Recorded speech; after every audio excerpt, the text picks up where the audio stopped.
Hi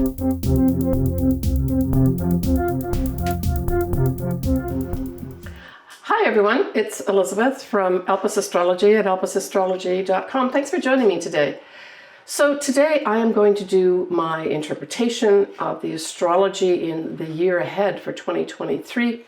I'm going to start off with, as the usual, an introduction to sort of lay the sort of appearance of what I see the astrology as, just generally speaking, and then I'll go into each of your ascendants and or sun signs as to what I feel is important for you in 2023. Now, interestingly, I am making this video just prior to that total full moon lunar eclipse that will be happening on the 8th of November 2022. So if you're listening to this early on, and when I publish this, which will probably be after, the publishing of this will be after the eclipse for sure. Just FYI, it does take a few days to process these videos. It's not just you make it and put it on YouTube.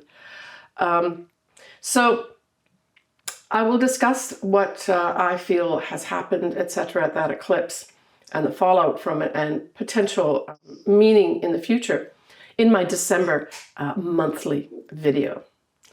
All right, so let's get straight to it. Now, I personally feel, as an overarching sort of not theme, but sort of feeling of this 2023, we've got a lot of planets that are changing signs. And I feel that this 2023 could actually be a very positive year, just generally speaking from a collective level, where we actually see big changes happening that are positive. And then, of course, that translates down to an individual level. And I'll cover all that, as I said, in the individual signs. All right, so let's start going into some of the shifting in the ingresses. So when we talk about an ingress, we're just talking about a planet going into, ingressing into a sign. So that's what we mean when we say that. So let's start off with Jupiter. So when we look at Jupiter, Jupiter's a 12-year cycle. So every 12 years, Jupiter's going to come around, right, to whatever sign it is in at that time.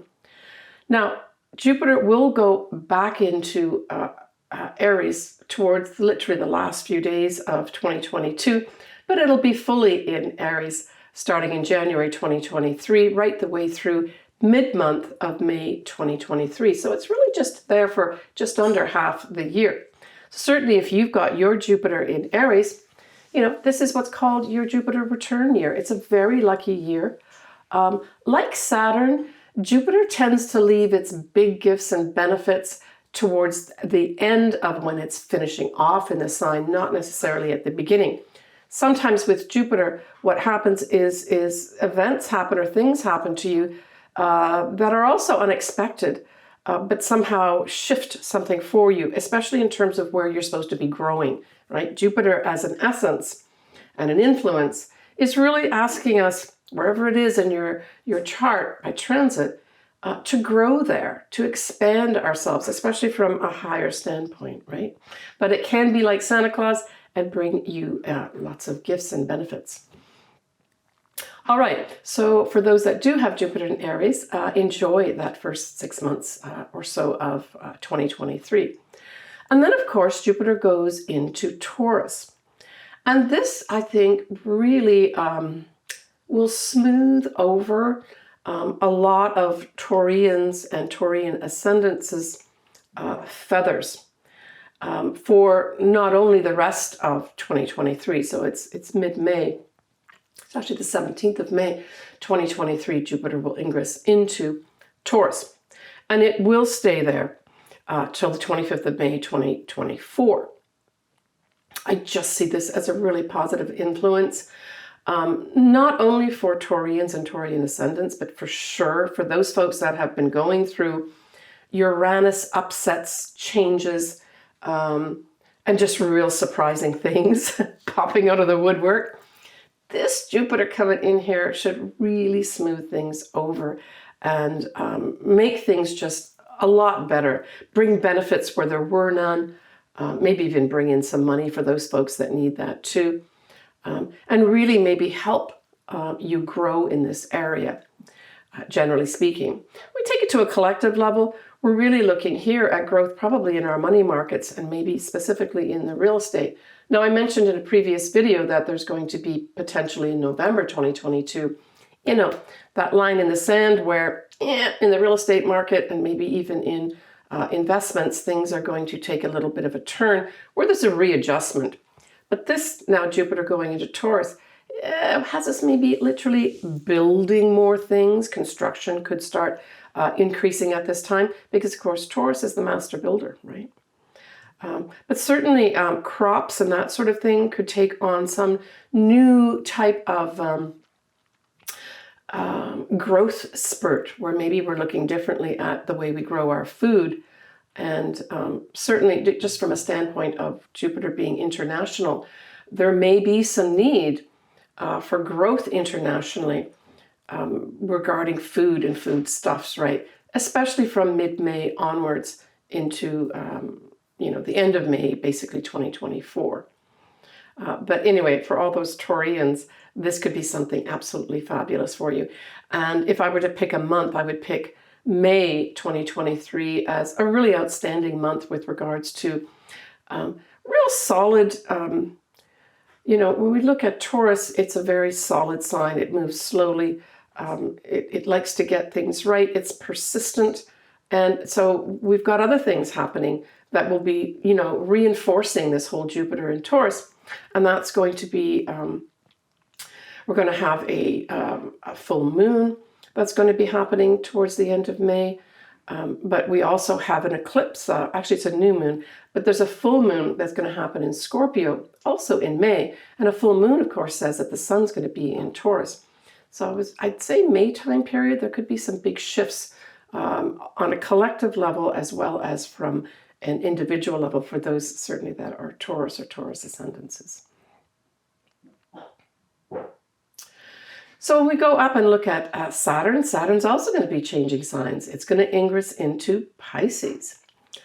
And so I think this is beautiful too. If we look at Pisces operates at a very high level with regards to really our spiritual outlook on life, looking at things very compassionately.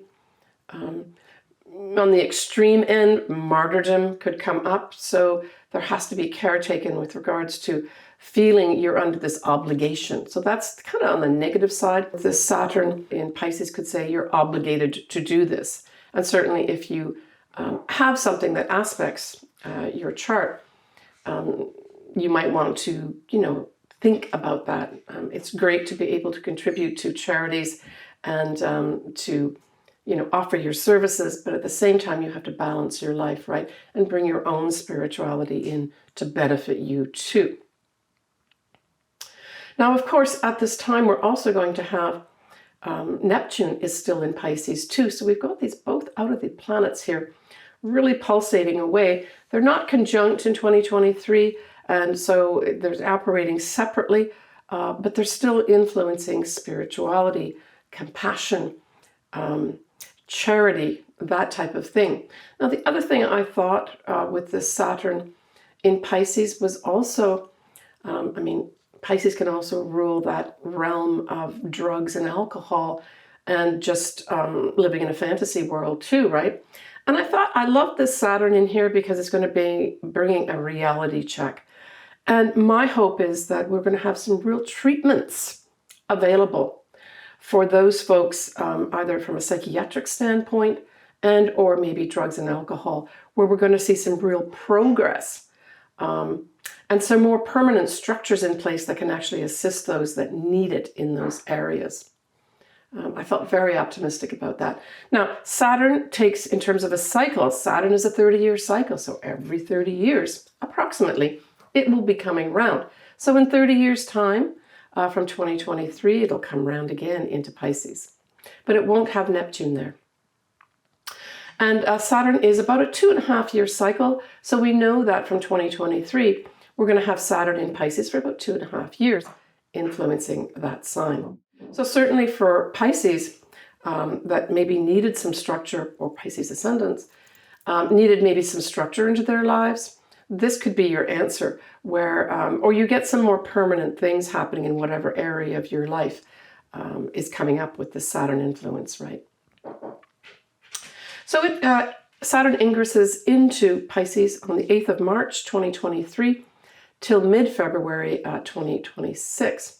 And what's interesting in that time period where it ends being in Pisces, February 2026, we'll just at that time also have Neptune going into Aries. And I'll talk about that at a later time. That I see as the spiritual warrior, Neptune going into Aries. So if we look at the last time, certainly that we had Saturn here into Pisces, it was in February 1994. So certainly you can look back to see what was going on in February 1994 and for the 2+ years that it stayed in Pisces, and see maybe what themes came up for you, or maybe what structures were put in place, maybe even new responsibilities that you had. So some folks, it'll be maybe you got married, or you had your first child or second child, and that child now 30 years later is making their own way in life. As always, I love to hear from people, especially with long transits like this, 30-year transits. It's always useful to hear people comment, because you never know when you're actually helping somebody else, not just giving information, but helping other people that are viewers on my channel. So, in terms of what aspects Saturn may be causing from a positive and negative standpoint over its 2.5-year period in Pisces, we have squares that will be going to both Gemini and Sagittarius. So Saturn will be, at some point providing some challenges, but I always say those challenges are just asking you to think outside the box for Geminis and Sagittarius. For Virgos, of course, this is going to be an opposition for you. So, and I'll talk about this as an individual signs, but just generally speaking, it could have you having to deal with superiors, rules and regulations. Now for Cancers and Scorpios, we've got a trine happening here with Saturn. So if you've got your ascendant, sun, or a big conglomeration of planets, which I have in either Cancer or Scorpio, you can expect some real assistance here that you've not seen for 30 years with regards to either, rules and regulations working for you, or you setting down structures in your life that really work to support you, right? Those trines are there to support you. And so that's a good thing, right? Now, when we look at two other signs, we look at Taurus and Capricorn. There are sextiles that are formed to your sign with this Saturn in Pisces. And so this is a little lighter in terms of influence compared to a trine, but it provides you opportunities, should you choose to accept them. What are those opportunities? It could be opportunities to work with more senior people. It could be opportunities for you to put structures down in your life, but you have a choice. Do you want to do it or not? It could literally have, especially some Taurians, building things at this time where you get the green light to build your own home or to renovate your own home as well. But Capricorns will also have opportunities here too. It can also be new responsibilities. This may also be happening to some Taurians and Capricorns, where you have to take on additional responsibilities in your life. And this doesn't have to be a bad thing, right? It could be something like somebody gets pregnant and you have this welcome child that is now a potential in your life at this time.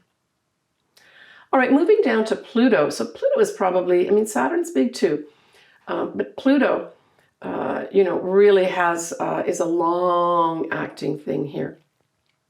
That's well over 250 years. We'll just leave it at round figures, but it's over 250 years in terms of it coming around to come into your chart again. So for the vast majority of people, if not all people, Pluto going into Aquarius is a once-in-a-lifetime thing in your lifetime, right? And so this happens on the 24th of March, 2023 to 2044. So it's a pretty long influence that we have here. I just see this as very positive too. Pluto going into Aquarius is really having us transforming a whole lot of things that are Aquarian. At its base, it will be transforming society and bringing it to a higher level. Enlightenment of how we should be treating each other is going to transform, right? I'm going to be more positive with regards to people being treated more equally here. But Aquarius also rules literally outer space and anything scientific. So I would say there's going to be great progress and great transformation with regards to our understanding of not only outer space, but science and anything in that realm that we don't know about yet. We're going to be enlightened over those years between 2023 and 2044. So stay tuned for what stuff we've not seen yet, right? Literally, we've not seen yet. That will help transform our world. Now, previously, a significant time period where we had Pluto in Aquarius was kind of around what was called a period of enlightenment. It was the US and French Civil War. I've already done a video on Pluto ingressing into Aquarius. I'll put the link down here below, and I went through all the sun signs and ascendants as well. I think you'll really enjoy it. I really tried to dig into some significant history as well to help people understand, at least get an idea of what might be ahead for you. Now, in terms of what effect this is going to have on different signs, Pluto going into Aquarius, first and foremost, is going to be opposing Leo ascendants, Leo suns, conglomeration of planets in Leo, but it really takes its time. So, I mean, Pluto in 2023 will barely get into 0 degrees and some minutes of Aquarius. It's really not going to be to the following year, 2024, 2025, that we really have Pluto exerting the effect. But make no mistake about it, my analysis tells me that we are going to see some big changes in 2023 with regards to how people are in our society are treated, right? There's going to be a bigger emphasis on fairness and tangibly being able to see that, right? Okay, so for you, Leo, this is going to have an effect of you having to deal with things probably from a standpoint of your partner. I'll get into it in your sun sign, but we'll just leave it at that. Now, when we look at squares, we're looking at a square to Taurus and, of course, to Scorpio. Now, as I said, this takes a long time for Pluto to start exerting effects. So unless you've got something at 0 degrees, or 1 degree, let's take it to there, the next few years will not be affected by squares or oppositions with Pluto at this time, right? And I'll continue to cover this over the years, of course, and bring things more into focus for you. And of course, there's always other things going on in the universe. It's not just this direct effect. Pluto, at its core, likes to transform things, and it also likes to illuminate the truth, right? Yeah. All right, so it forms some lovely trines to both Gemini and Libra. Okay, so this also is going to be bringing in some beautiful energy for both those signs with regards to transformation. And I'll cover a little bit more detail in each of your signs later on in the video. But this is positive energy again for transformation. So it just, with a trine, especially with a powerful planet like Pluto that likes to transform things, it will bring to Geminis and Librans just an easier, more satisfying, I guess, energy of transformation. It'll be easier to transform whatever it is that you need to transform over those many years. All right, we'll leave it at that for Pluto. All right, so the other thing that happens, of course, we have the north nodes, which currently, as I'm making this video, are still in Taurus, and they will remain into Taurus, for a little while into 2023. They actually change signs and go into Aries, which of course is the first sign of the zodiac, on the 18th of July, 2023. So certainly this is going to affect anybody that has their own north nodes in Aries. But as a sign, of course, Aries will be at the forefront with regards to changing destiny paths at this point. And it all depends, of course, what you have in Aries. But certainly the folks that have their north nodes in Aries will be very much affected by this. And of course, the opposite sign, which is Libra, is where the south nodes will be. So both Libra and Aries will have a direct effect over the next 1.5 years, from approximately mid-July to 2023. That's how long the nodes, the transiting nodes, stay in a sign. And importantly, the nodes, different than planets, they start at 29 degrees. So there's 30 degrees in every sign, right? And so the north nodes always start at the end of a sign and then go backwards. So in July 2023, those north nodes going into Aries will start at 29 degrees and then make their way back over a 1.5 years to come up to 1 degree and 0 degrees of Aries. So certainly I'm wishing a new wonderful destiny path opening up for those folks that do have their north nodes in Aries. And don't forget, we still have Chiron in Aries too. So there may be links for some people with true healing at this time, right? In terms of changing your destiny. Yeah. And I can cover that more. As I said, this is just more of an overview for folks.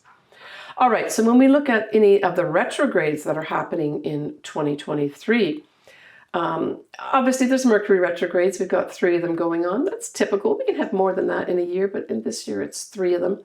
But notably, we have a Venus retrograde that's going to be happening, and it's in Leo. Now, Venus will be in Leo starting in June 2023, right the way through the first week of September.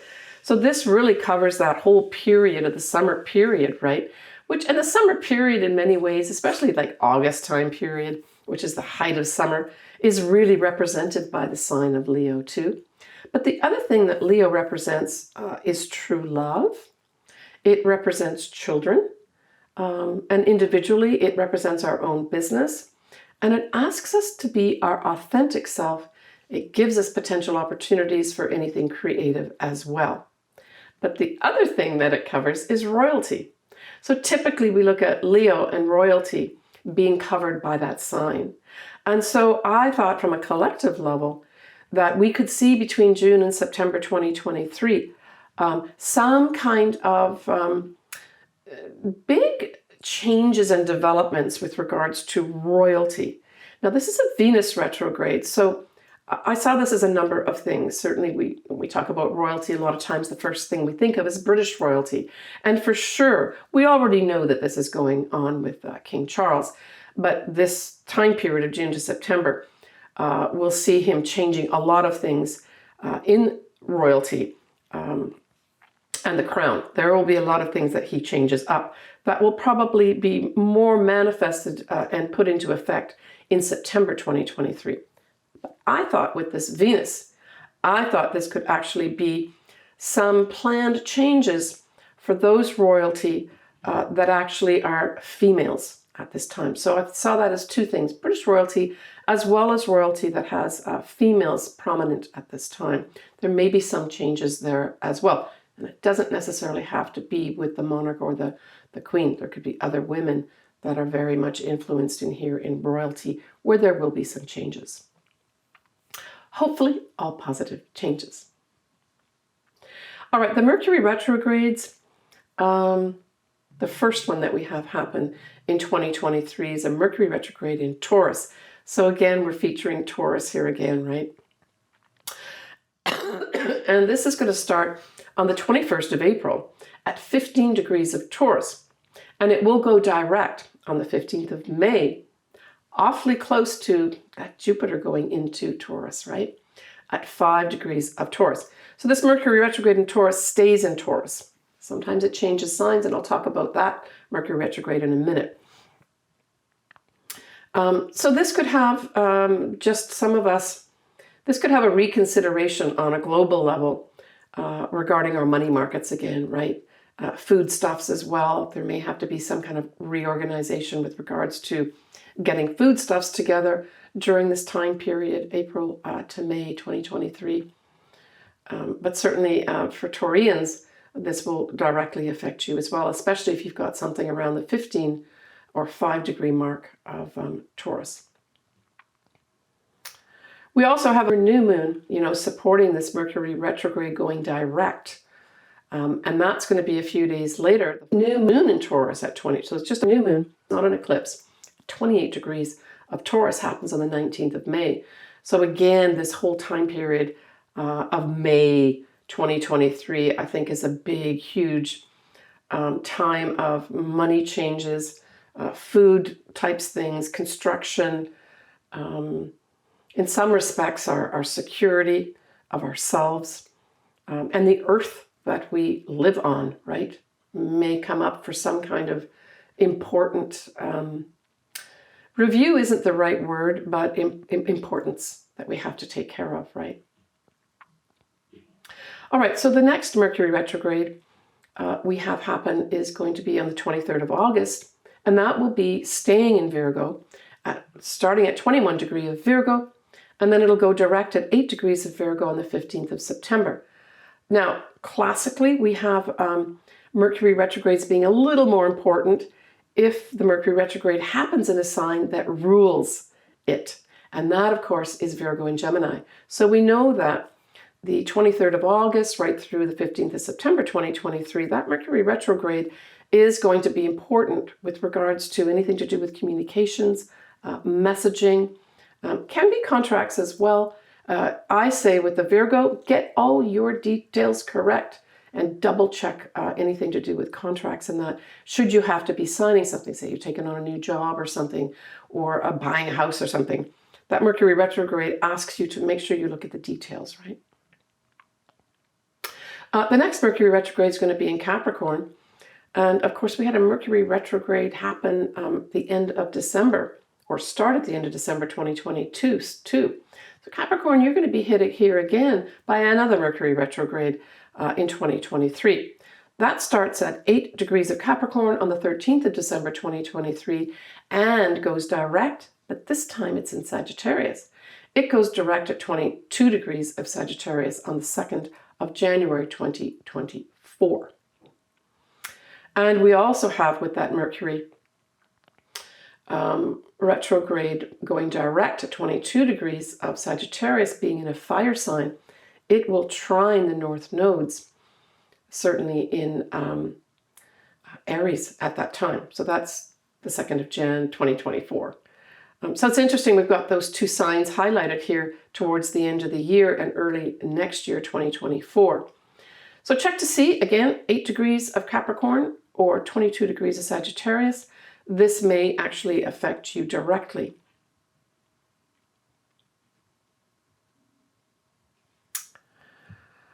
Okay, I think that kind of wraps up what I have to say with regards to an introduction to 2023.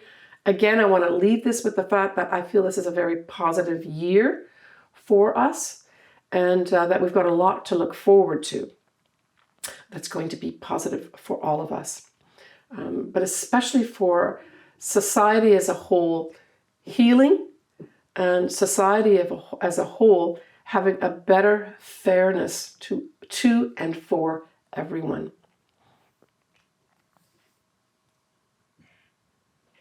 All right, so next I'm going to start with our individual signs. And because this is a start of a new year forecast, I'll start with the actual first sign of the zodiac, and that's going to be Aries. All right, so we're going to start with you, Aries. And Aries, you've got a number of things going on this year and beyond. So I would say for Aries, this potentially is a year, 2023 especially, of real new starts in your life, depending where, all these placements fall in your chart. But you have Jupiter in Aries, right? So officially it goes into Aries around the last few days of December 2022. But you have Jupiter in Aries bringing you growth for sure, bringing you potential luck. That might come in the form of gifts, money, or just great opportunities coming your way. And, you've also got Chiron here too. So certainly for those Aries that maybe have been suffering from ill health or just wanted to improve their health in some way, whether it's mental health, physical health, or even spiritual health. I would say Jupiter coming in here, because Jupiter is a very spiritual sign as well. I mean, we always look to sometimes Neptune as the spiritual sign or the spiritual planet. And for sure it is. But we have also here Jupiter that also exudes that as well. Now, Jupiter also features things like foreign places, foreign things. It also is higher learning, literally going to get a higher education. It can be travel as well. So there may be some Aries that decide to go on some kind of big travel during maybe the first part of 2023. Certainly having Jupiter here would be very beneficial that way. But for those Aries that really have been waiting for a while to grow something, to move something forward for themselves personally, this could be the time to do it, right? With Jupiter there, Jupiter likes to just give you benefits and really help you out. And that will happen, that will, be till mid-May in terms of the direct influence of Jupiter in Aries. But wait, there's more. You also are going to be featuring eclipses, but the eclipses are going to start this year in 2023, but they're going to last through 2024 as well. And they'll be in your sign, Aries, but also in your opposite sign of Libra. So this sets up a dynamic where you are going to be going through changes, but also your partner, because the opposite house, the 7th house, which is where Libra is, where there will be eclipses as well, will be featured too. So this will be some kind of back and forth with you going through changes, Aries, but also your partner going through changes too, because you've got these eclipses in there as well, right? The first new moon is going to be on the 21st of March. It's not an eclipse, and it's at 1 degree of Aries 15 minutes. So this officially is your new moon of the year. But wait, we also have another new moon, and this one is a total eclipse. And it's happening at 29 degrees of Aries on the 20th of April. So these are like big starts for you, especially that eclipse. So it could be for some Aries that you'll have some kind of new start and new beginning, maybe towards the end of March, that somehow takes on a different hue of newness at the eclipse on the 20th of April.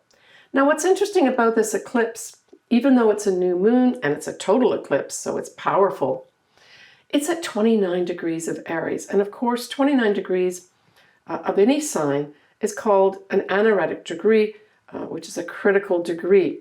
It also suggests there's a wrap-up of the energy, right? So there's a whole play of words going on here with the wrap-up at 29 degrees, Aries being the first sign, and movement forward, right? And then on top of that, it's a new moon.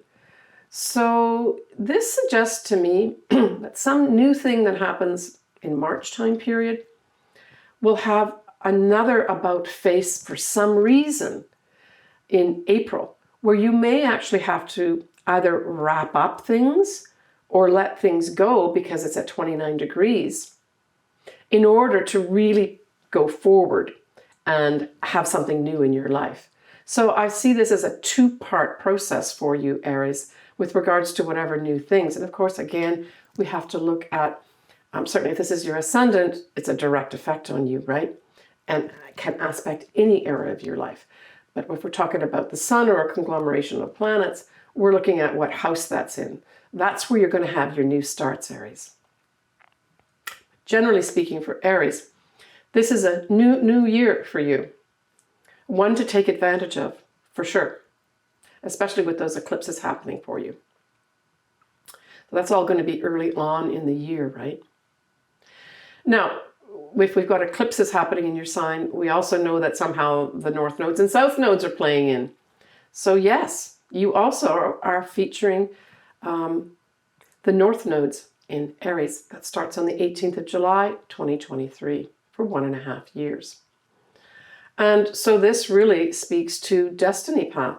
And if you are in Aries, where you actually have your north nodes in Aries, 2023 could be a pivotal year for you, Aries, in terms of not only getting on your destiny path, starting new things for yourself that you want to do, that express who you are, and bring you a real sense of independence. That, I mean, as a sign, that's kind of what Aries is. They like to be independent.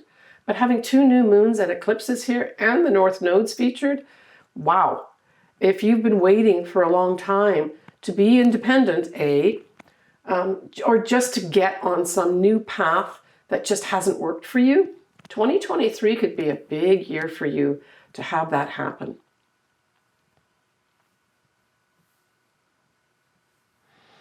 Now that whole Venus retrograde that I spoke about in the introduction, well, it's going to be direct too, direct and retrograde, right? Through the summer months. It trines your sign. And it also features your 5th house.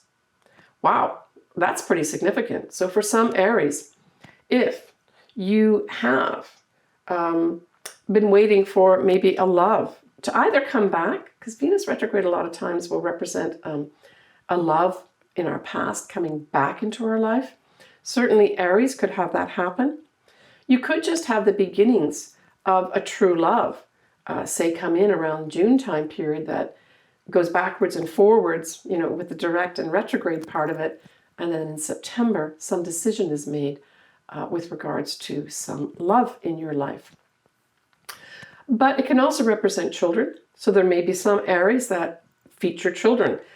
This could be anything from you getting pregnant to having a child, or that your child somehow comes into focus for you, where you may need to handle, especially a female child, because of course this is a Venus retrograde. Venus represents females. For some, it could have some childhood friends nicely come back, and you get to connect with them again, right? That's a lovely influence of that too. Other Aries may decide to plan and put forward their own business, because that's also what the 5th house represents, is your own business too. It's also games of chance. And I've mentioned this before in videos, don't quote me that you're gonna, win the lottery, but if you do, don't forget me. But at its core, it's giving you opportunities here to truly express your authentic self. And this may come through a female. So for some Aries, you may be working with a female over the June to September time period to really bolster and express who you truly are authentically. And for others, it may just be some fabulous artistic opportunities come your way, that you're able to not only get this great artistic opportunity or creative opportunity, but it actually represents your authentic self, and you can put yourself into it and develop that, say, over the time period of June to September 2023. Awesome time there for you. So when we look at Saturn, Saturn's placement in Pisces puts Saturn in your 12th house. And so what this basically says is, get busy and get to work cleaning up whatever you need to clean up in your life. And for each individual Aries, it's going to be different. It can also bring structure to things like spirituality or metaphysical things. So some folks may get involved with that. But really, this is also karma. So this is Saturn, the planet of karma, going into the 12th house of karma. So I would say for some Aries, depending how this plays out for you and what other, transits you have or interactions you have, this could be truly a time of getting rid of karma in your life, or karma coming home to roost for you.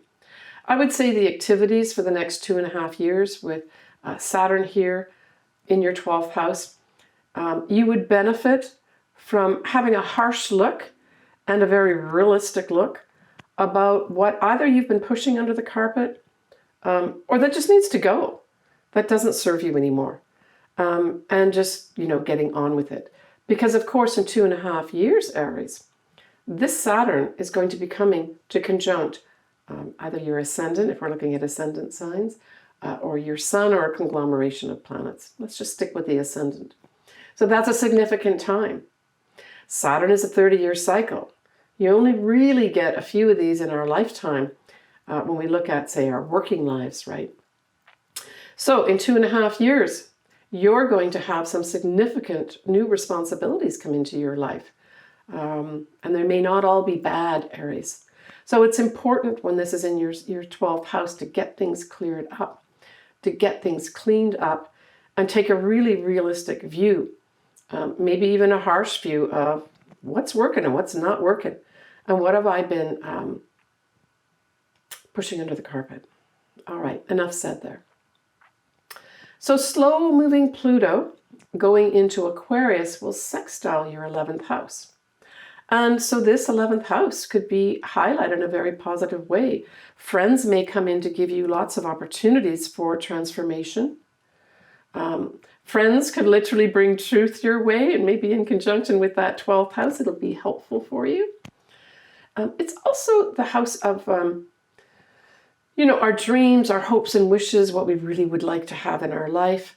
So for some Aries, over this, it's a huge time period, of course, that we have to 2044, that we have Pluto sextiling this 11th house. But as Pluto comes into maybe providing some direct influences with regards to this 11th house, you will manifest something. It's a long time period, right, that we have Pluto here. It won't be instantaneous where your dreams are all going to come true. And as I've mentioned before, I'm happy to do people's charts to look at, when exactly will Pluto be sextiling whatever it is that you have there, right, in that 11th house. But it's positive. Sextiles are always positives. They give us opportunities, but it's up to us whether or not we want to take those opportunities. So you can take it or leave it, I guess, is what it's saying. But friends could certainly provide some big transformation, and also groups that you belong to. So for some Aries, you may actually be given the opportunity to go into some pretty significant new groups that are going to help transform you. Maybe groups that you've wanted to join that you didn't qualify for, or whatever. So some Aries will have that happen. It'll transform your life for sure. Okay, I think that's probably it for you, Aries. I wish you the best of luck. You really have an exciting, first of all, the first 6 months, but it's going to continue through the rest of the year in 2024 in terms of real destiny changes in your life, right? So leave me comments. I'd love to hear from you, but do take care of yourself, Aries. All right, Taurus. I know there's been some Taurians that have struggled with a lot of big changes and surprises over the past few years, with Uranus, of course, being in your sign, just changing things up, removing things from your life, etc. Now, obviously, Uranus is still going to be staying there and will be operating there for a few more years. But do remember, as things exit your life and surprising things happen, good or bad, that Uranus is only there to help you get to where you need to be. And it's just really trying to help you by doing that. And it tends to do that quickly and suddenly, for good or for ill. All right. So lucky you, Taurus, you have Jupiter going into Taurus mid-May. And that's awesome. That's going to bring you benefits, expansion in that area of your life. You're just going to feel better. You may have a lot of inspiration to maybe put things down in your life that you've wanted to put down in your life, in terms of developing your life a little better, where it seems that you can now move forward with your life. I guess that's the overarching message I got when I looked at all the stuff happening, certainly in Taurus, especially as Jupiter goes in there. There could be teachers come in, advisors come in that are really a benefit for you. And if I were to pick a month, I would pick the month of May 2023 as being outstandingly positive for Taurus. Why? First of all, you've got, as I mentioned, Jupiter going into your sign mid-May, right the way through 2024, by the way. But you also have an eclipse that's happening, a full moon eclipse that's going to be happening in Scorpio. A full moon says the moon is in one sign, but the sun is in the other. So the sun will be in Taurus at that time, activating things as well. And even though it's a full moon, it can bring about changes for sure, and endings and culminations in May. But it's an eclipse. It can also bring in a whole bunch of new things, and especially coupled with Jupiter at the same time. You could have some unusual turnarounds happen that are of great benefit to you, Taurus. The other thing that you have happening in May 2023 is that Mercury, which has started retrograde in April in your sign, Taurus, will mid-May, just before this whole time period, we'll have it going forward again. And so, when we have the new moon at the 28th degree mark of Taurus on the 19th of May, so it's not an eclipse, that new moon, you won't have the Mercury retrograde. Yeah, sure, it'll be in shadow, but it will be out of the retrograde part of it. So that's really positive. That new moon on the 19th of May may be a seminal moment for a lot of Taurians because you're going to have Jupiter in there too, right, in the mix. And of course, Uranus will be hanging around as well.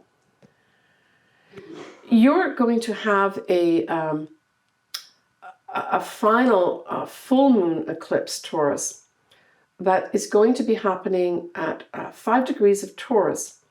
And of course, the sun will be at 5 degrees of Scorpio on the 28th of October. And this marks the end of the eclipses being in your sign or in Scorpio. So it's a real tie-up also. So this is the 28th of October. Wow, that's awfully close to November too. So I would say also October and November could be significant for some Taurians as well, as a real wrap-up. You finally put that bow on that present or whatever, and you really feel that, okay, all the stuff I've been through over the past few years, I can now put aside and actually move forward with where I really need to go to. And certainly for those Taurians that have something around the 5 degree mark, that will be an important eclipse for you. But like I said, the important thing is for Taurians is that the eclipses making all those changes for you will at least subside now once we have that final eclipse on the 28th of October. So I really feel that for Taurians, 2023 is going to be a final wrap-up year. But that final wrap-up where you can really sort of, dust things off and say, okay, I don't have to deal with that anymore, is really going to come towards the latter part of 2023 with that final eclipse. That's what I see. So Taurus, you also have a Saturn in Pisces. And of course, this forms a lovely sextile with your sign, and it's in the 11th house. So this is going to, for the next 2.5 years, really provide you with opportunities to, say, work with friends, take advantage of opportunities they are offering you, as well as the groups that you belong to. May bring in for some it could bring in some responsibility. So friends, for whatever reason, there may be some additional responsibilities you have to take on somewhere over the next 2.5 years that somehow affect a friend or friends and the groups that you belong to. I mean, you could gain some kind of, say, seniority in a group that you belong to, and maybe you're asked to take on some additional responsibilities that you actually welcome, right? So that could happen too. The other thing is the 11th house does cover, for those folks that have their own business, for instance, the 11th house represents the income that you earn from that. So I saw Saturn here as a couple of things. Saturn here could bring in better structure for you with regards to the money that you're making through your own business. But it can also bring in, maybe because you've got better structure regarding the money that you're making in your own business, more longevity, where you actually see that this new structure that you're putting in place, maybe you're going to get an accountant or something like that, that you actually produce more money as a result of it. But it can also put responsibilities in there regarding that money that you're making too, right? So I guess it could go either way. But I would say is follow rules and regulations for those folks that have their own business, and seek out, if you need to, get some advice from perhaps somebody who's older and more wise if you do need it.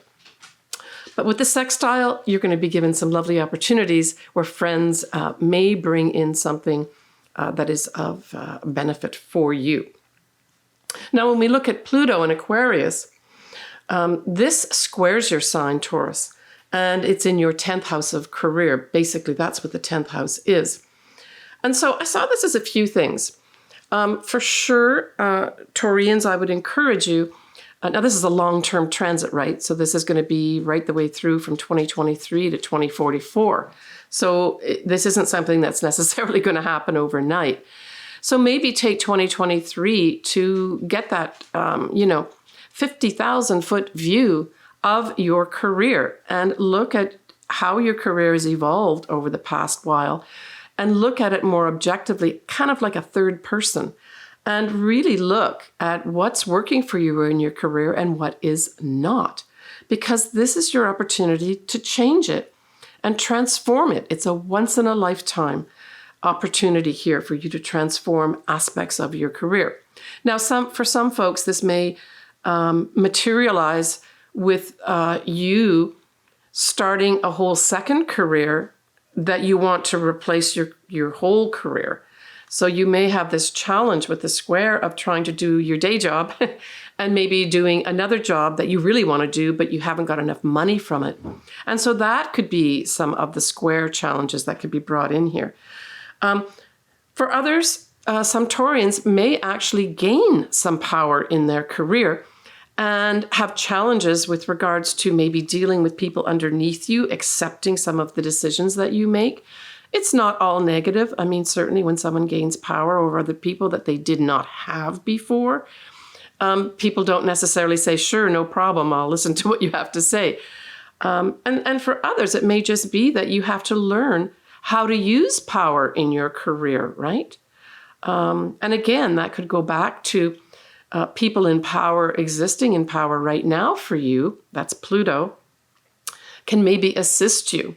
But that it's a challenge for you to be able to incorporate this new position that you may have. So I hope that puts a little bit perspective on Pluto for you. I will continue to talk about this throughout the months and years as well. Take care of yourself, Taurus. All right, Gemini. So Gemini, we'll start off with Jupiter.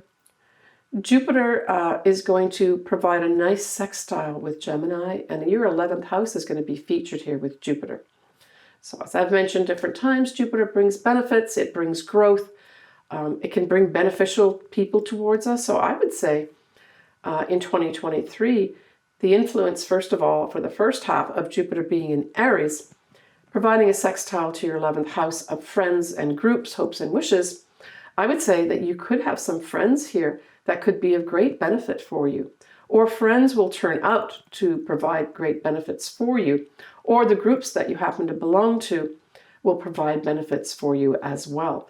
But these are, opportunities, right, that you can take or leave. But certainly that's going to be very beneficial for you because it provides such a nice energy for you to pick up on benefits from friends and the groups you belong to. So I guess, if you're listening to this in 2022, Gemini, pay attention to the groups that you belong to and the friends that you have, right? If you need to weed some of that out or to join new groups, start that prior. Jupiter will go into Aries at the end, at 0 degrees, at the end of December 2022. And then progress the way through right to mid-May, right? So that influences kind of the first half of the year. Get things set up for yourself and take advantage of opportunities to benefit from friends and the groups you belong to. When we look at Saturn going into Pisces, it squares your sign, Gemini, and it operates with that 10th house. And the 10th house, generally speaking, is career. So this could just have you just having to deal with things in your career where it's not all straightforward, where you may have to make some compromises, but maybe your career has to make some compromises. For some Geminis, this 2.5 time period of Saturn operating with that 10th house and the square, it could just have you sensibly looking at your career and deciding, what do I want to do here? Is this working for me? Or is it too much of a struggle? Or does it just not fit into my life anymore? And you take this time period, 2.5 years, right, to really look carefully at your career. And maybe even leverage, even though you may have to you may have to make some exceptions, or you may have to work a little harder at getting superiors or people that are above you to help you. It doesn't mean they can't help you. They may just help you, but that you've got to do the work here, right? That square could say, you got to do the work. Sure, I'll help you out. That's a superior in your career, but you got to do the work here. So I guess be willing to do the work in your career, because you could have great rewards here, right? Saturn also can bring rewards, but for this time period, it's asking you to look at your career and whether it's worth the effort. That's kind of what I got here for Geminis, generally speaking. It doesn't mean things can't work out in your career. By the way, it just says that work hard at that career. If you really want to do that career, work hard at it. Leverage any kind of good relationship you have with people that, generally speaking, are older and maybe are your superiors, because that could really pay off in 2.5 years, right?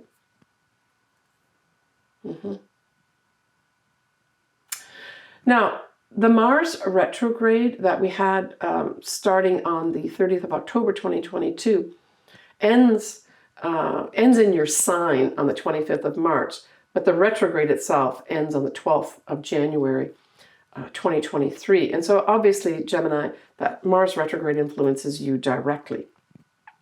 And depending where this is exactly in your chart, certainly if it's around your ascendant or your sun, there's going to be a direct effect here, right? And we're talking the degree points. It's around 25 degrees of Gemini up to about 8 degrees of Gemini are the degree points that this Mars retrograde has a real influence, right? So it goes direct on the 12th of January at 8 degrees of Gemini. So certainly for those Geminis that maybe had some delays happen in whatever area of your life this is falling in, I would say that once Mars goes direct again, there's going to be a green light for you. And certainly by the time 25th of March comes by, when Mars is completely out of your sign, may have a lot of green lights going off, where maybe some delays in your life have been held back, especially with regards to, Gemini is communication, messaging, it's writing too. So it may have some Geminis that have been doing a lot of writing while Mars was in your sign. And Mars was in your sign from basically August 2022 right the way through to the 25th of March 2023. So for some Geminis, this could be some major writing projects comes to fruition for you, where you're working hard away like a busy beaver to get this writing project done in whatever capacity it is, right? And that you see some real progress, probably towards the end of January, February, and then a real green light going on towards the end of March 2023.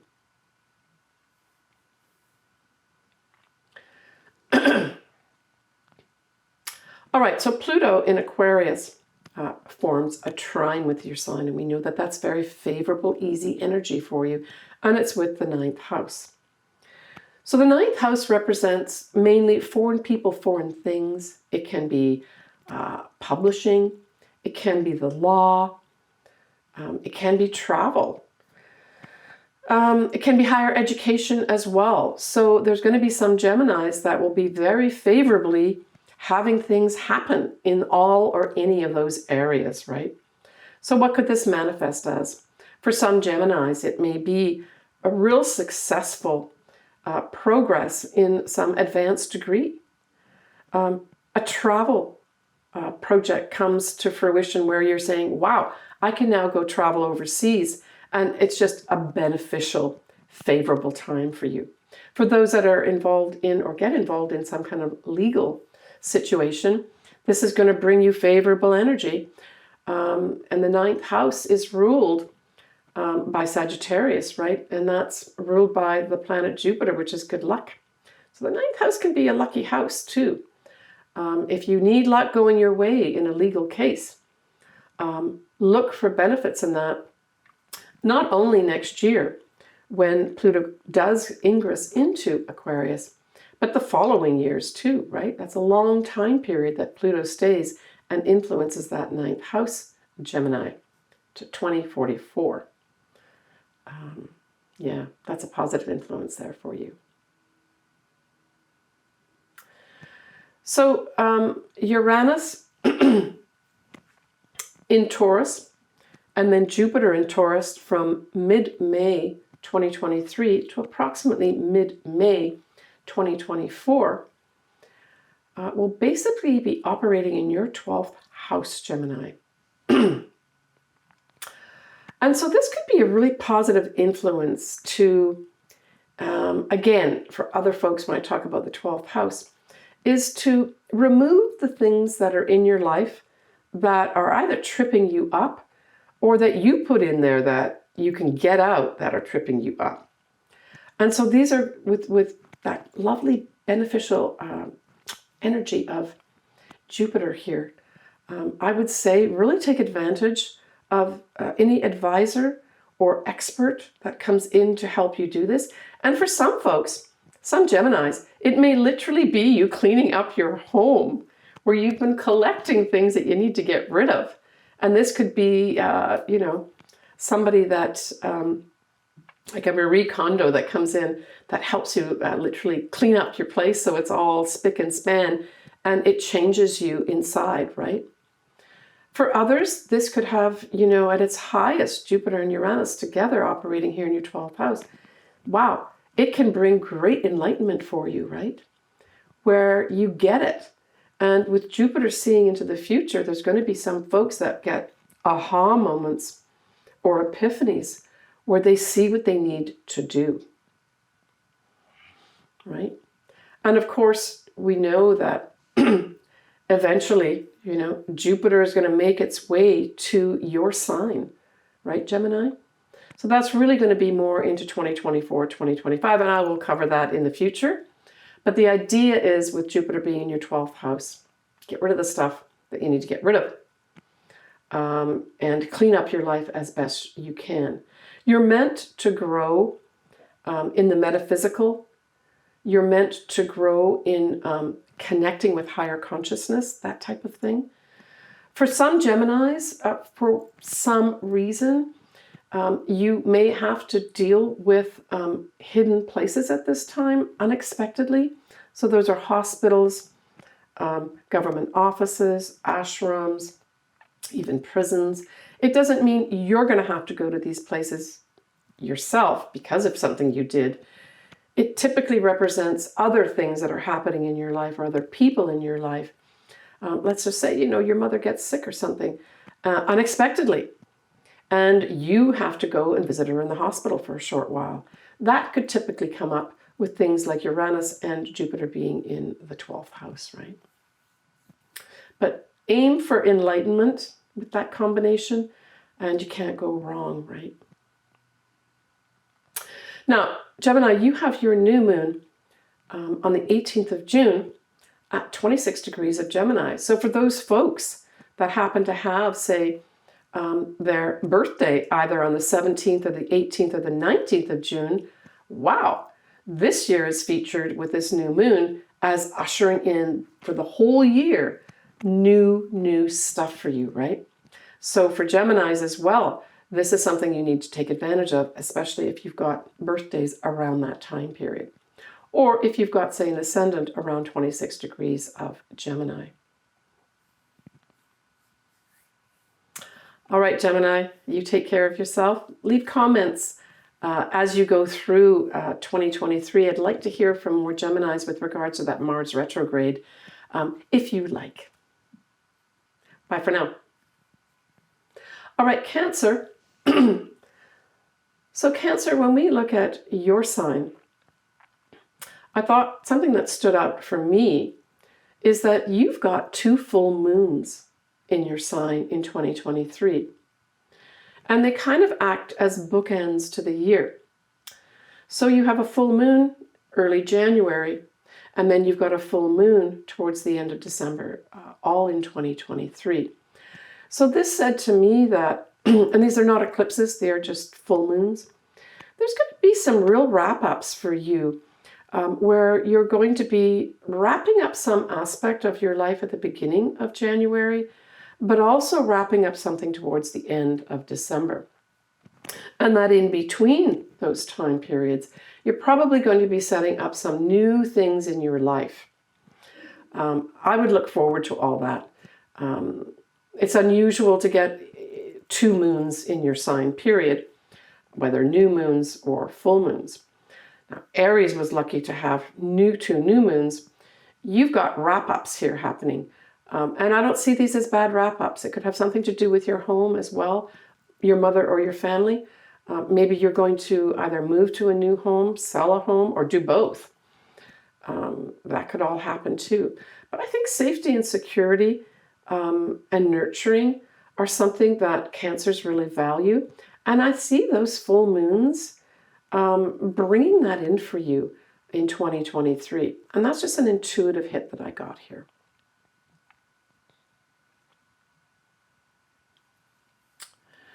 Okay, so when we look at Saturn in Pisces, your fellow water sign, we know that there's a trine formed.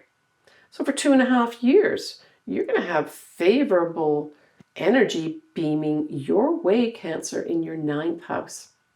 And the 9th house is travel. You may have some awesome time here to go traveling. For those Cancers that are doing advanced degrees, wow, this is awesome for that. For those that are publishing, this is also good. You're going to have people in positions that can help things happen with regards to publishing something of yours, like a superior, people who knows the rules and regulations. They're going to be favorable for you during that 2.5 years when Saturn is in Pisces. Anyone that's having to deal with the law for those years, this can also bring in favorable energy where someone who knows the law, right? Saturn represents rules and regulation. So this, for those folks that are Cancer that have to deal with the law in some way, you could have some very favorable person that truly understands the rules and regulations benefit you in some kind of legal case. But it also rules things like anything foreign, so it could be foreign people, foreign countries, any connections with foreign things. So there may be some Cancers that branch out and have a foreign element come into their life for some reason, maybe through business, maybe through their personal life. Generally speaking, Saturn represents older people. So there may be someone that comes into focus for some Cancers that are not only older, but they're also of foreign, there's some kind of foreign connection there. And that this person could also bring in some structure into their life as well. So there may be some Cancers that bring in, I'm thinking more maybe from a business standpoint, even though the 9th house doesn't necessarily represent business, that some Cancers are going to be bringing in a foreign element that'll be important for them over that 2.5 time period. When we look at everything happening in Taurus, so I spoke about most of that at the beginning of the video, but let me just refresh your memory. We're talking about, obviously, Uranus remains in Taurus. We have a full moon happening there. We've got a new moon. We have Jupiter going into Taurus. May as a month, I think, is outstanding with regards to anything to do with Taurus. And so this sextiles your sign, Cancer, and features your 11th house. Wow. It's awesome. It features your 11th house, but some of those eclipses will also be setting stuff up off in your 5th house, the opposite, right? So there's going to be some Cancers here in 2023 that are going to have some outstanding opportunities with regards to the groups they belong to, friends, potentially, but also for those folks that are in social media. 11th house represents any kind of social media of any sort, right? It also represents the money that you make through the businesses that you have, not working in the corporate world, but those Cancers that actually have something happening as a result of their own business. This brings more money in for you, potentially as well. And some of that money may be unexpected, Cancer. But hey, you've got Uranus happening there that can bring in things, it can take things away. Just roll with the punches, whatever does leave your life or come into your life. But these could be phenomenal opportunities coming your way, Cancer, especially for Cancers that have their own business. And I would encourage those folks that are maybe thinking of starting their own business. This could be an awesome year for you. And if I were to pick a month, I would pick the month of May as being outstanding in that regard. And of course, there's that final eclipse. It's a full moon eclipse that happens at 5 degrees of Taurus, towards the end of October 2023. That can also bring in some phenomenal opportunities with regards to both areas, right? Friends, groups you belong to, but also your own business. And I guess the most important thing with the 11th and 5th house being activated is be true to yourself. Be authentic. This year, Cancer, is an important time for you to be authentic. And especially as an added element for those folks that are in their own business, right? That 5th house asks you to be that way. But it can be bringing in also some phenomenal creative projects for you. And so enjoy that, Cancer. This is a great year for you. And when we look at going back to that whole Pisces thing of Saturn, we also have you entertaining, of course, Neptune is still going to be for a few years staying also in Pisces, and that trines your sign too. This just brings lovely opportunities and energy with regards to developing your spiritual life, Cancer. Okay, so when we look at your one new moon that you do have, Cancer, your new moon is on the 17th of July, 2023, and it's at 24 degrees of Cancer. So for those Cancers that certainly have something around 24 degrees, this could be a whole new year for you. But for all Cancers, you can look forward to that new moon as a positive new start for you, period, right? Enjoy the year, Cancer. You've got some outstanding opportunities here in positive energy to develop your creative side and be authentic. It's going to be easy. Take care. Leo. So Leo, I guess the thing that really stood out for me, for Leo, just honing straight into it, is going to be the Venus retrograde that happens in your sign. And then also your new moon, which happens in August. So if I were to pick a month for you, a seminal month, I guess, Leo, I would say August is going to be a month not only of new starts, but of some kind of thing being highlighted with regards to love in your life. And let me now just go through the details. Let's start off with that Venus retrograde. So Venus going into Leo starts in June, and then it goes into a retrograde in August and ends its retrograde kind of that first week in September. So you've got the whole time period from June to September 2023 where Venus is going to be in your sign. So Venus is going to be direct a lot of times too here, Leo. So I would say Venus could bring you money for sure, but Venus being in Leo really highlights love, especially true love. So for some Leos, this could be the summer of love for you. And it may involve, for some Leos, someone from your past, a love from your past coming back and presenting themselves again to you. And of course, you, Leo, will have to make that decision of what you do with that. So for those folks that are listening to this video early on, like say in the end of 2022, maybe just go over in your mind some of those people that could pop up in your life, and maybe just mull over what you might want to do. Some folks are going to say, no, I don't want that back in my life, and have a clear direction in your mind how you're going to handle it. But other folks may be saying, wow, that was the love of my life. Now they may be coming back, and you may be getting a second chance at true love. There's going to be some Leos that fall into that, for sure. Now, the Venus retrograde itself starts at 28 degrees of Leo, and that's on the 23rd of July, 2023. And then it goes direct at 12 degrees of Leo on the 4th of September. But tied in with that is going to be your new moon, Leo, at 23 degrees of Leo on the 16th of August.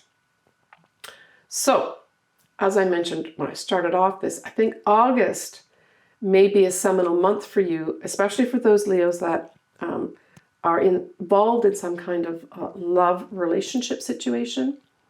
That's going to be important for you. That whole new moon is going to, I think, be a signal for some Leos of, okay, I'm going to start new here in this love. And then maybe that'll take till September where things get ironed out or figured out. And it's going to be individual and different for everybody, of course, right? And this also, by the way, can represent a love that was not available for whatever reason in your past, now becomes available during this whole time period. And for some Leos, you get that second chance at love. I think that's outstandingly awesome to me. Now, there is a chance that there may be at this Venus retrograde some friends, typically these are childhood friends, that may come back into view for you and reconnect. So there's going to be some Leos that have that happen to them as well. Okay, so let's move on to a couple other things here. When we look at that Mars retrograde that was happening in Gemini, that started on the 30th of October 2022, that forms a sextile with your sign, and it highlights your 11th house. And so this to me says that you may be, during that time period, I would say the whole time period of Mars being in Gemini, where you may reconnect with friends, or you may reconnect with, say, organizations that maybe during the COVID time period you've not been able to develop for whatever reason, or friends that you've not been able to see. That Mars in Gemini itself, as well as the retrograde, could bring them back in for you and give you opportunities to reconnect with them. But that 11th house is also hopes and wishes. So there may be opportunities too. Once the retrograde stops, so there may have to be, for some Leos, you've had to do some, I don't know, planning or redoing things with regards to maybe documents. These could be legal documents, they could be writing projects, they could be messages that you put out. Once all that review is tied up and done by the 12th of January, it's like you can move on now and actually fully manifest these hopes and dreams that you have. You'll be given opportunities once that retrograde is done to do that. And that will occur somewhere around, probably the March time period. So for Leos that have been stymied with regards to something, a writing project, communications, messages, blah, blah, blah, look to probably March as, that whole retrograde period ends and the shadow period ends, to have things move forward. And you can pull that green light, you can pull that trigger and move forward with something with regards to whatever hopes and wishes you've been trying to make happen, maybe planning and working hard on and putting energy into manifest more in that March 2023 time period. When we look at everything Taurus, and I mentioned at the beginning of the video all those many things that are happening in Taurus. Taurus as a sign squares your sign, Leo. And it also operates with that 10th house. And the 10th house is career. So you can probably look to May 2023 as a time period of potential great change, especially with regards to your career. And I don't see this as operating as a really bad influence. I think there certainly may be challenges for you, Leo, with regards to your career. But I see a lot of these operating from a more collective level on the outside. So what does that mean? So things like big changes with regards to, say, people above you, and maybe even more above them. So I would expect, especially over the 2023 time period, May being a focus month, of potential big changes, unexpected changes, but probably end up being favorable changes for you that you're going to have to roll with the punches, you know, with, say, upper management going through more than one change. And of course, that's going to filter down to you, percolate to you, upwards to you, downwards to you, and have you having to cope with things that now your boss isn't there anymore, or you've got a new boss coming in that you have to rethink how you approach things, or they require you to rethink how you approach things. But with Jupiter operating there, it's hard to get a bad aspect with Jupiter, and even with Jupiter squaring your sign. Like I said, especially say in that May time period, you could have some favorable things turn out for you that initially present as something negative, or at least present from a negative standpoint of view, oh my gosh, I've got to go through this change in management again. Look to May as it actually being positive for you. And don't forget, Jupiter stays in Taurus until mid-May 2024. So even though you may have to cope with things changing, they're probably going to serve to benefit from you. And in fact, you could have someone come forward, like a mentor, a teacher, an advisor, that may challenge you to do better, Leo, that they see more in you than you see.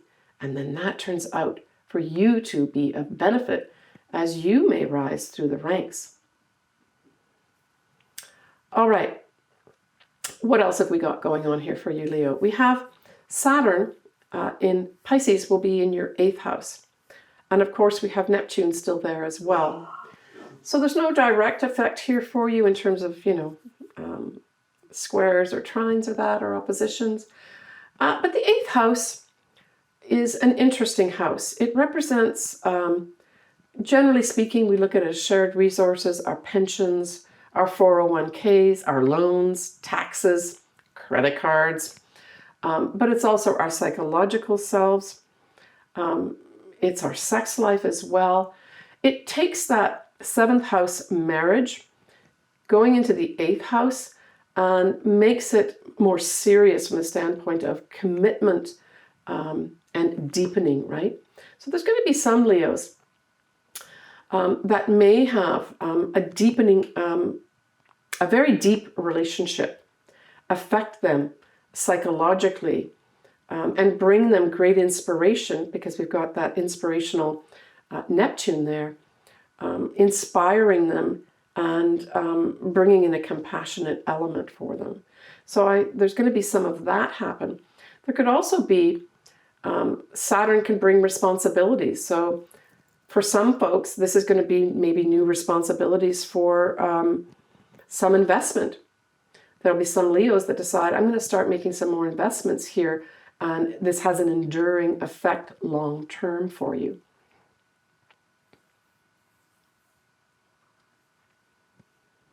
For others, Saturn can bring in responsibilities with regards to credit cards and debt. So for those folks listening to this in advance, if you are in that situation, start taking steps now to try to alleviate that. But certainly with Saturn there, even though it's rules and regulations and can dictate things, say in credit cards or mortgages and that, look to Saturn as a person potentially that could help you understand the rules and regulations, right? So for some Leos, think about that. And for those folks that are listening to this in advance of Saturn going into your 8th house for 2.5 years, starting in March 2023. Do some advanced planning, all right? I'm giving you the heads up there for some Leos. All right, we already talked about your new moon, but I'll end with that. Your new moon in Leo is at 23 degrees on the 16th of August. Again, bringing in newness, especially for those folks that have something around the 23-degree mark of Leo. But Leo, look towards August, I think, is a really nice month for you, where at least there will be some benefits of some sort coming with Venus as well. And maybe even some money coming in for some folks as well. Venus can represent money as well. But typically, especially being in Leo, it's, we're looking at love, especially since Venus is also love too. Overall, Leo, you could have great benefit through females, just generally speaking, especially during that Venus retrograde period, right? Take care, Leo. All right, so Virgo. So Virgo, you have a few things happening. You've got a Mercury retrograde happening in your sign. You've got oppositions with both Saturn and Neptune happening. So let's start off with Jupiter. Jupiter in Taurus is in a fellow Earth sign. So Jupiter is exerting a trine to your sign. Jupiter's a 12-year cycle, so in 12 years you're going to have this come around again, but you will not have Uranus also influencing you in 12 years. That's just happening now. So we're talking about very favorable energy for you to take a wonderful trip, maybe a trip of a lifetime, Virgo. For those Virgos that want to, say, get some higher education, for sure, you're going to not only have an opportunity to do that, you may actually have teachers and experts wanting to work with you, right? Because Jupiter actually rules a house too, or rules the 9th house. So there's a positive effect here for you.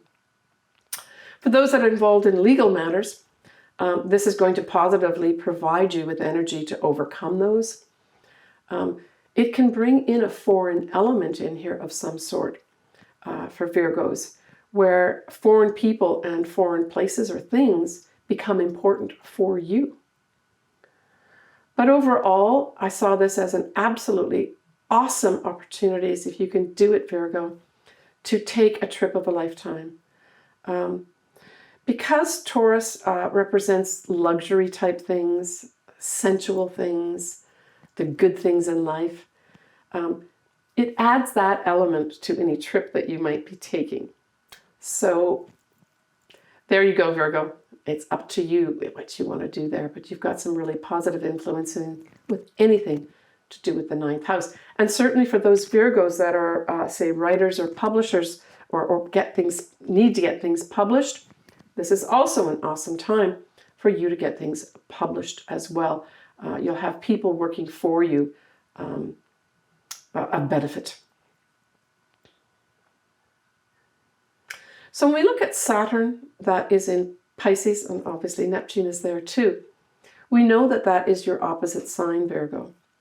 And so this puts a little bit more focus on your partner. And your partner, from a standpoint of may be having to work very hard over the next 2.5 years, and maybe looking to you, Virgo, to support them. So this doesn't necessarily have to be a negative thing.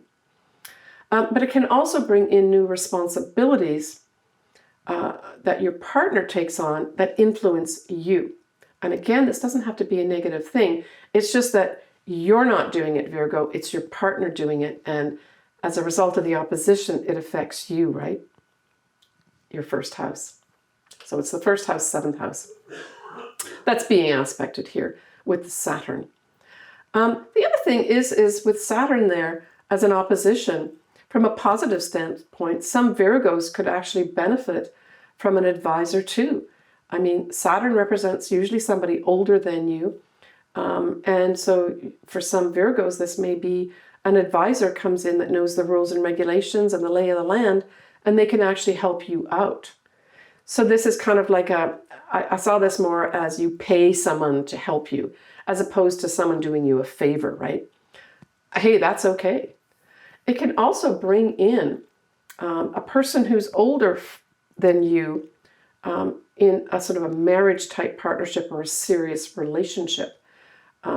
So this might just bring in someone older for you that could become quite serious with regards to, say, a marriage.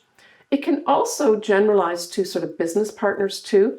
So for some Virgos, you may link up or entertain the idea of having a partnership, a business partnership with folks. But generally speaking, these will be older folks or folks that are more seasoned than you. And that could be a real positive thing, right?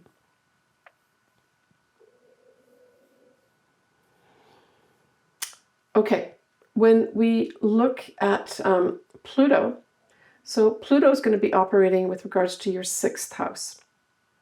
And so this is going to be a long-term effect, Virgo. And it starts in 2023.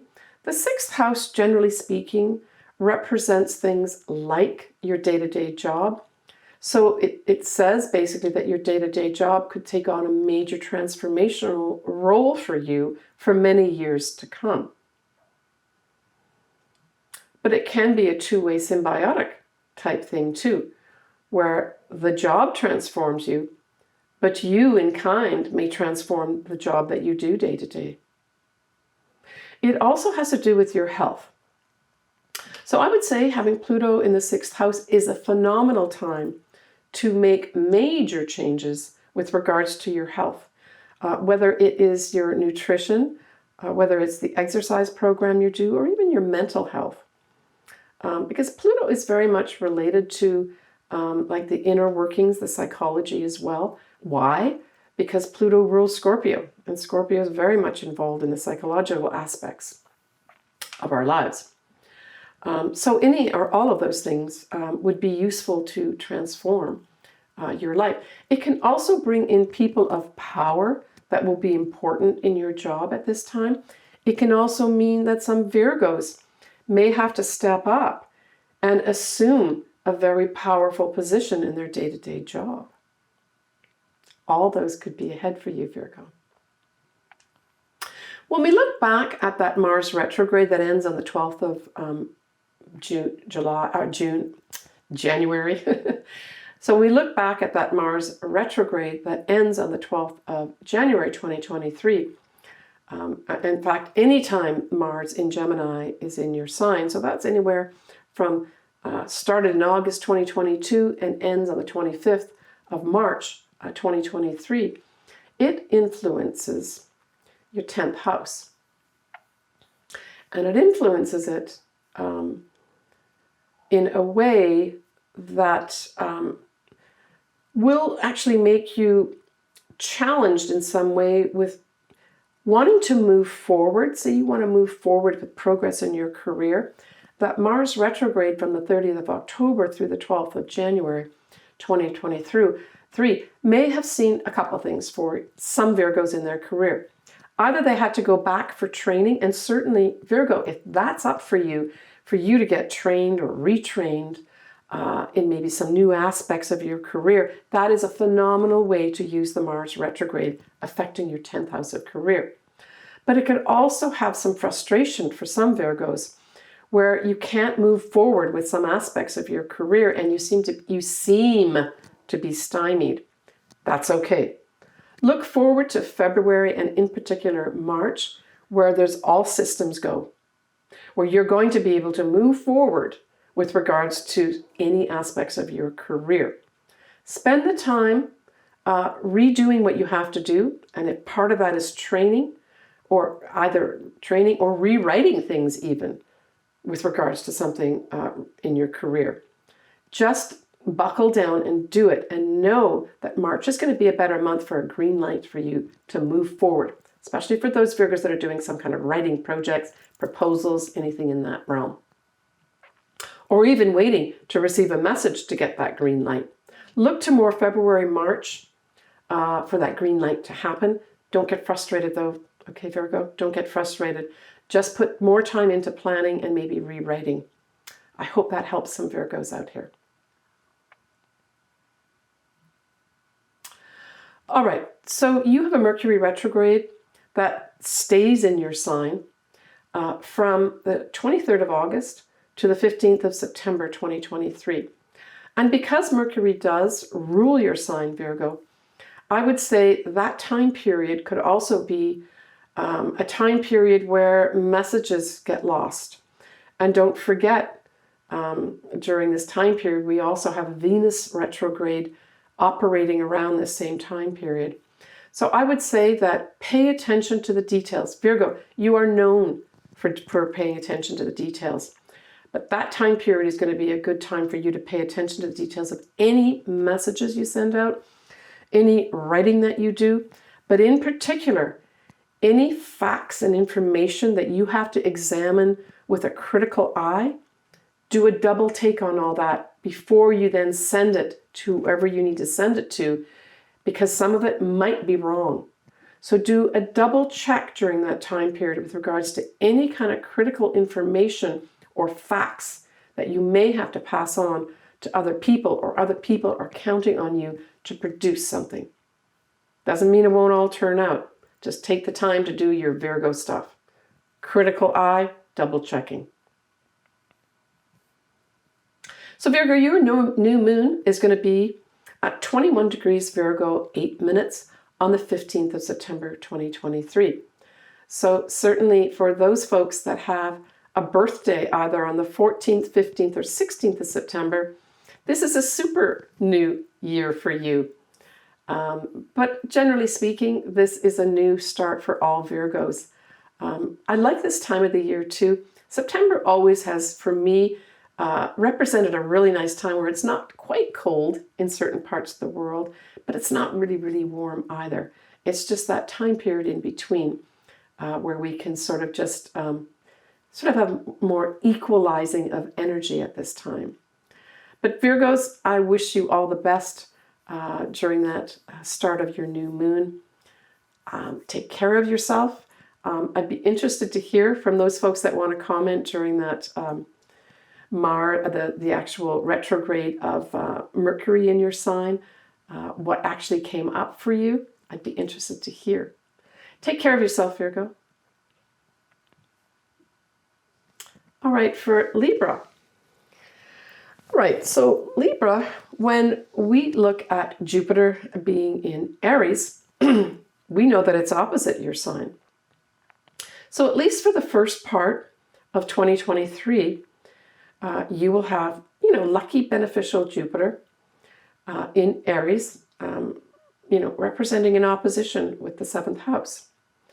So this says to me that your partner, whether it's a business partner or a marriage partner, or even clients to some extent, that 7th house represents that, there could be some expansion happening. So it could be, and it could be even for some Librans, your marriage partner gets an opportunity to maybe travel, and maybe even travel overseas. And that's something new for you to cope with. But it really puts that emphasis on growth happening with regards to your marriage partner, your business partnerships, or your clients. Typically, this is probably for most Librans, will probably turn out to be something to do with your marriage partner or serious partnership. Now, for those Librans that are certainly looking for either to get married or to have somebody that could be very beneficial for them from a serious partnership, this could bring this in. Doesn't matter, it's an opposition. For some Librans, you may have that person come into view, especially when we look at the first part of 2023. But hey, you have other things going on in that 7th house of yours. We've got eclipses going on, and I'll continue to cover these through 2023 in more detail. But you've got a big focus with the eclipses there. You've got the north nodes that are in Aries also operating, and all those will continue on for a lot longer than the first half of the year. You too may have a focus on May 2023. For those Librans that are looking to meet somebody, or at least have someone more clearly come into view for them, May be a month that has that person come in. But there's still lots of things to happen with regards to eclipses happening, not only in your sign, Libra, but also happening in your opposite sign in your 7th house of Aries. So I would say big changes up for you, Libra, with regards to you, but especially with regards to your partner or partners, if it's business partnerships too. You could also have some growth happen with regards to clients. For those Librans that maybe have their own business, you could see some real big expansion happen there for yourself.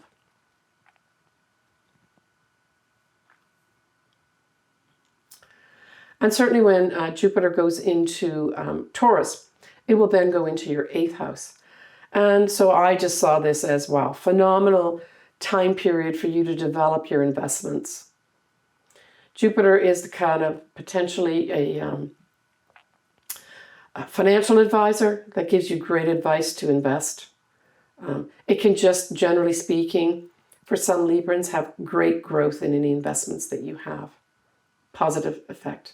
And that, of course, is going to happen from mid-May 2023 right the way through mid-May 2024.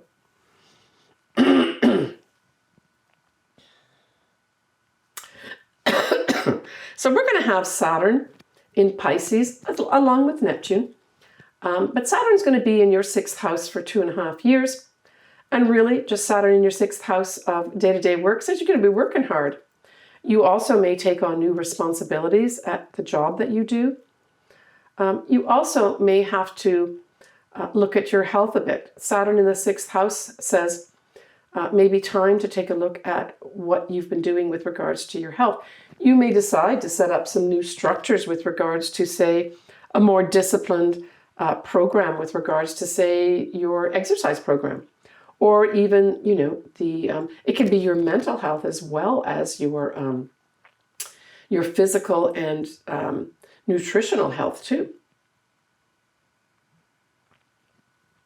Yeah, so there may be some Librans that really put some, maybe even seek out some advice from someone who is very knowledgeable in any of those or all those areas to help them out. This would be a good time to look to someone who knows how to do, say, say an expert in nutrition. Say you've been lacking in this area for some Librans. You could find somebody that can help you out here. Someone that can help you put the structure in your life that benefits you. But overall, Libran, this has you working hard. But don't forget, Saturn also can bring in rewards. So after that 2.5 year time period, you could have some great rewards come your way through your job. So do not forget that as you work hard in your day-to-day job.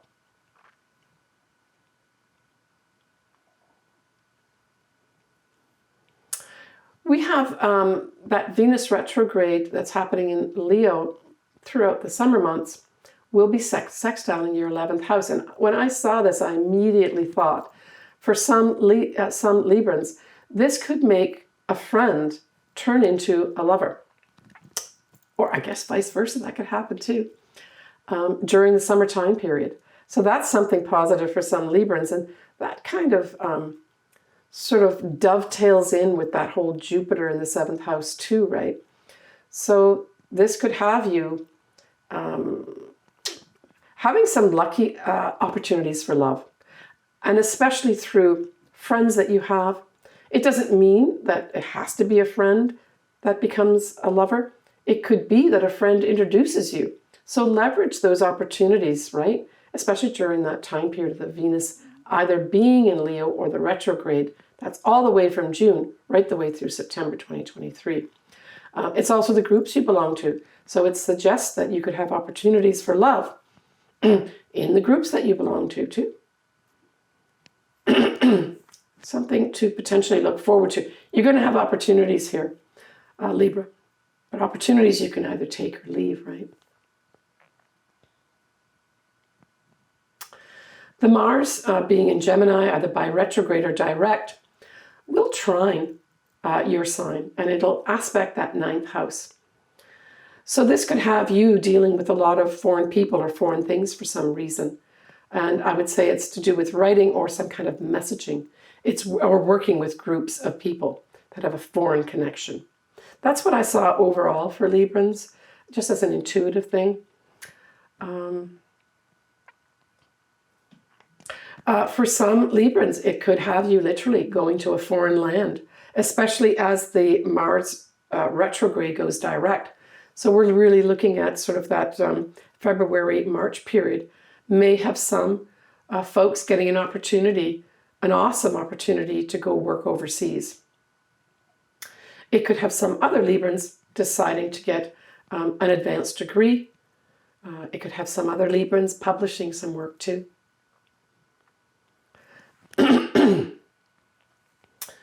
So Libra, your new moon is going to be an eclipse.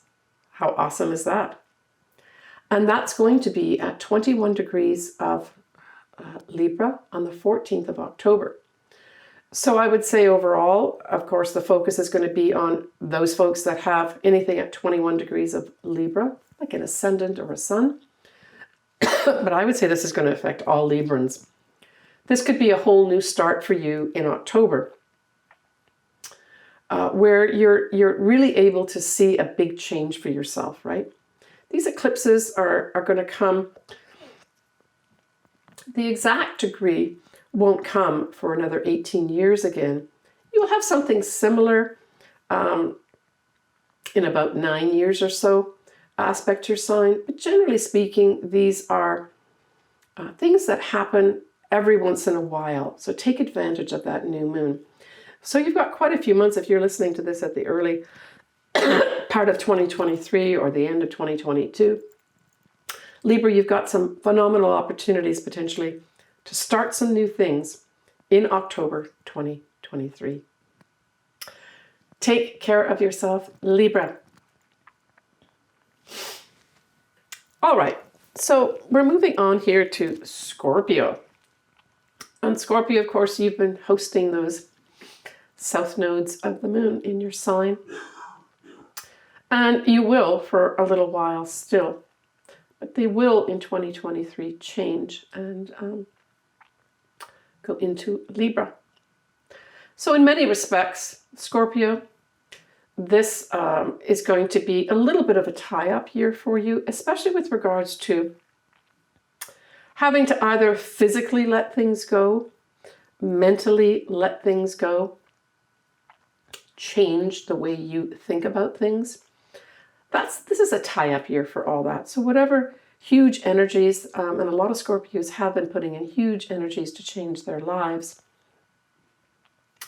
this is going to see some real, I think, progress to be able to tie things up in some ways and know that you can now proceed forward with this new way of doing things, especially a new way of having let go of things that don't suit you or really benefit you. All right, so let's start off with the eclipses that are going to continue through either your sign, Scorpio, or your opposite sign of Taurus, through 2023. So Scorpio, you've got a full moon eclipse that's happening at 14 degrees of Scorpio on the 5th of May, 2023. And this is going to be the last eclipse for 2023 that happens in Scorpio. And so you should look to May as some kind of wrap up for yourself, because you're also going to have other favorable things happening for you too, right? May is a month where there's a lot of stuff happening in Taurus. And of course, Taurus sextiles your sign. So look to May, Scorpio, for some, not only wrap up for things happening in your life, but also for some really positive opportunities to manifest some things in your life. Now, this may manifest through your partner because, of course, the opposite sign of Taurus is the 7th house for you. So for some Scorpios, I'm telling you, your partner could bring in some great benefits for you. Some that you may not even be able to see. It could have some Scorpios acquiring a lot more possessions, maybe even real estate, but it's as a result of your partner. Maybe your partner having some unusual opportunities coming their way that you get to benefit from, Scorpio. All right. When we look at Jupiter that is going to start off the year in Aries. That will be in your 6th house, Scorpio. But then mid-May till mid-May 2024, you will have Jupiter in Taurus in your 7th house. And again, emphasizing benefits and growth with regards to your partner. But you too, Scorpio, could have somebody very beneficial and lucky for you come in as a marriage partner.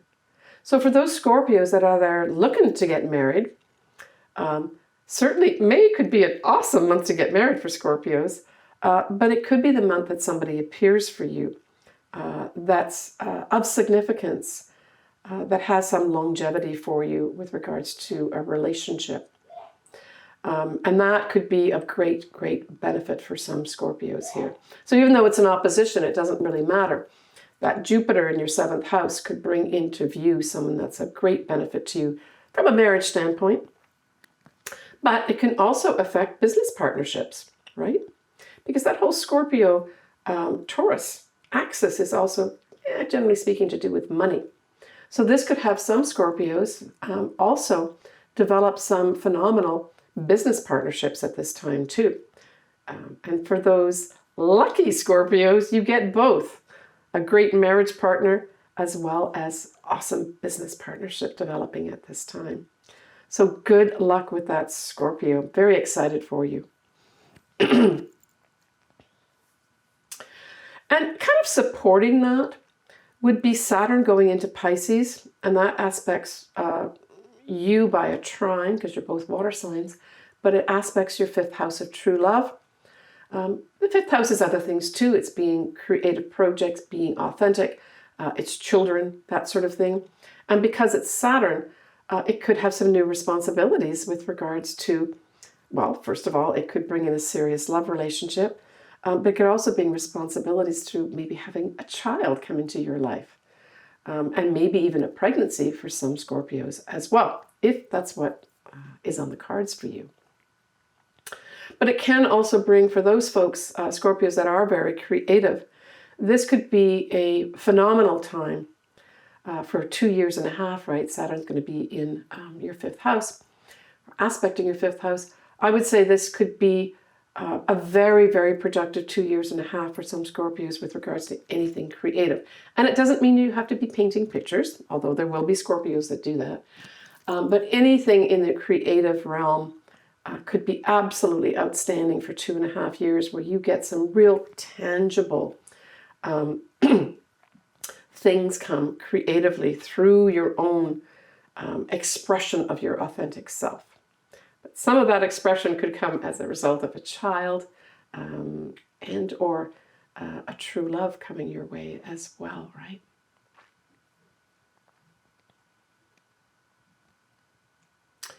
Right, so we'll end here with the new moon in Scorpio.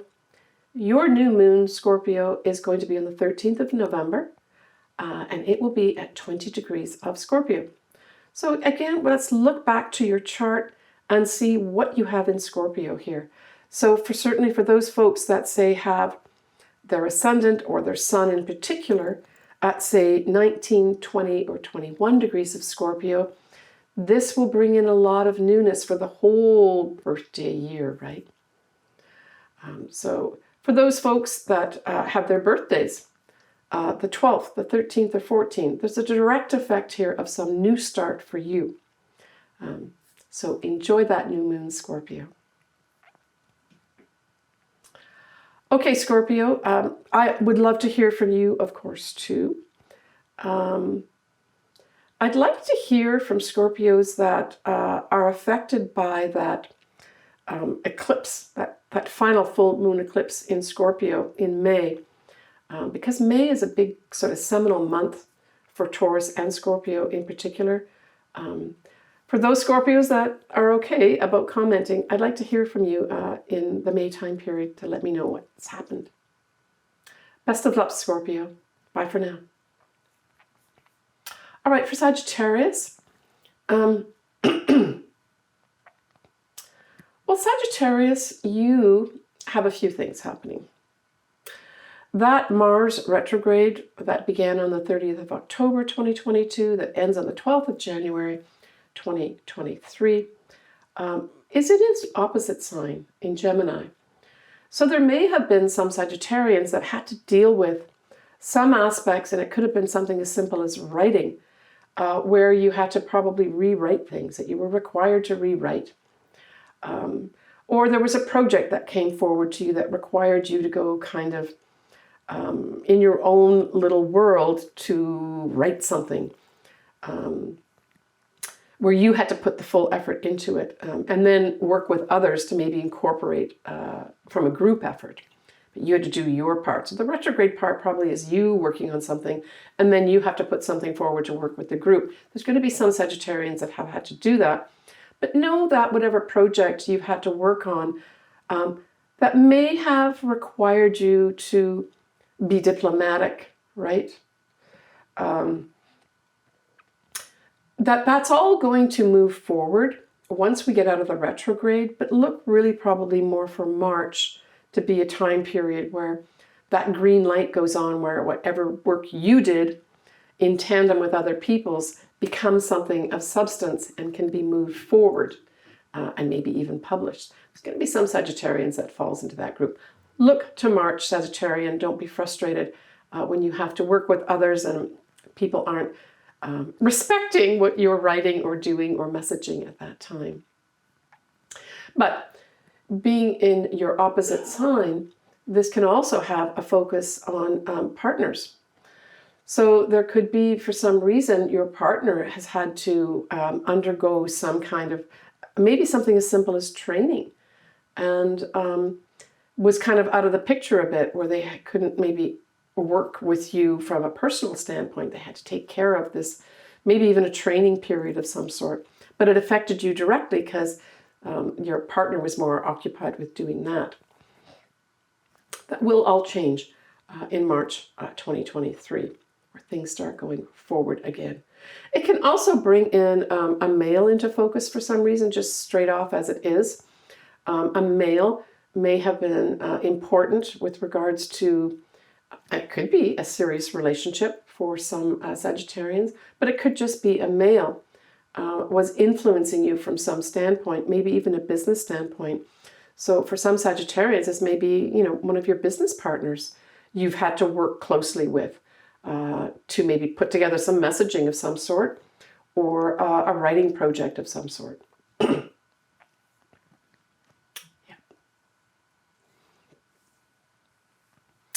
So when we look at Saturn, and of course Neptune, which is already in Pisces, going into Pisces in 2023, we have your fourth house aspected here, Sagittarius, and it's by square.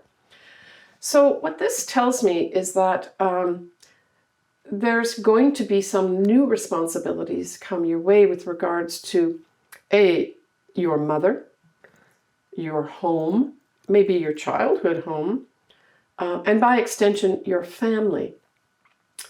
It doesn't mean things can't work out for you. It just means that you're going to have to work with, I would say, rules and regulations. So for those Sagittarians that are either building their own home or changing up their own home, or even buying their own home, make sure you really understand the rules and the regulations.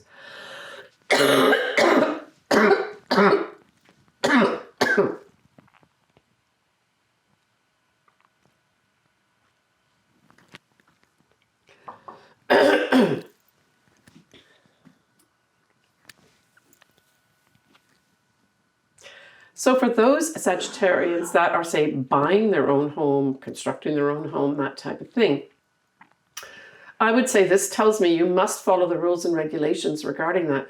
And of course, this also applies to, say, you've got an HOA or something like that.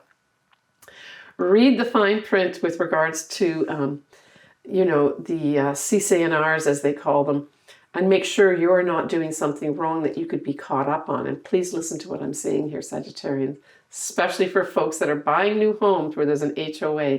Read the rules and regulations before you buy and make sure it fits in with what you're thinking of doing with that home. But it can bring in, just challenges with your mother. And of course, this is a 2.5-year time period that Saturn will remain in Pisces. So I would say just you may have to be working with your mother for some reason in some way that may be challenging. And you may have an extra dollop of your family challenging you for some reason as well. I would just say for those Sagittarians that fall into that group, think outside the box. Put yourself in their positions looking at you. And maybe you're going to get a different perspective here where you can all work together and it can all work out. Okay, when we look at Pluto going into Aquarius, well, for you Sagittarius, this is a sextile aspect. So, you know, from 2023 all the way through to 2044, you've got pulsating opportunities in your third house. And of course, this is a once in a lifetime.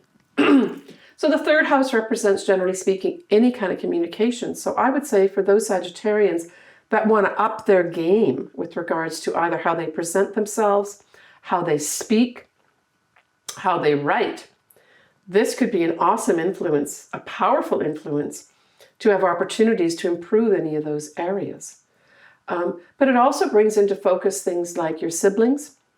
There could be many opportunities for you to be communicating more with them, as well as your neighborhood. There may be a lot more interactions over the many years with Pluto in Aquarius, where you'd be interacting with your neighborhood as well, from a positive standpoint of transformation, right? But that's all great stuff for anyone who's a writer, a Sagittarian who's a writer, or a communicator of some sort. Or say you're setting up some kind of commercial venture or sales venture. Having Pluto sextiling your third house, wow. You could have powerful people too stepping in, supporting you, for sure. But it's all about transformation with regards to communication and writing. Mm-hmm. So enjoy that wonderful transit, Sagittarius. When we look at all the things happening in Taurus next year, although there's not a direct aspect here for you, it is in your 6th house, Sagittarius. So I would say you could have some beneficial things happen for you with regards to your day-to-day job.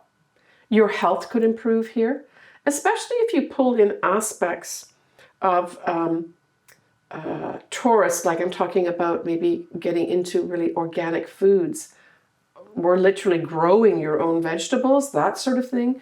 Hey, for some Sagittarians that are thinking of doing that, that's an awesome aspect to use for the 6th house, because you'll be actively growing things and making things for yourself that you put inside your body that could benefit you health-wise, right? Now, with Jupiter going into Aries, Aries is a fellow fire sign. So for you, Sagittarius, this forms a trine, and it's in your 5th house area.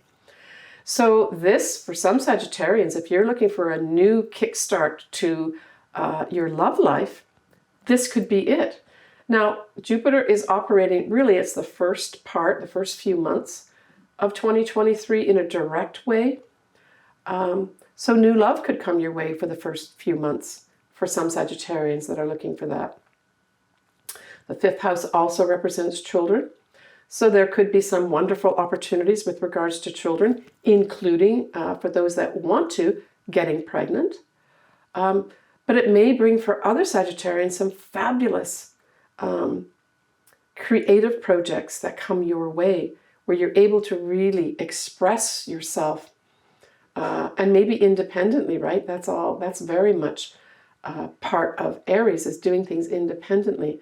So this could have you independently creating some beautiful projects of some sort.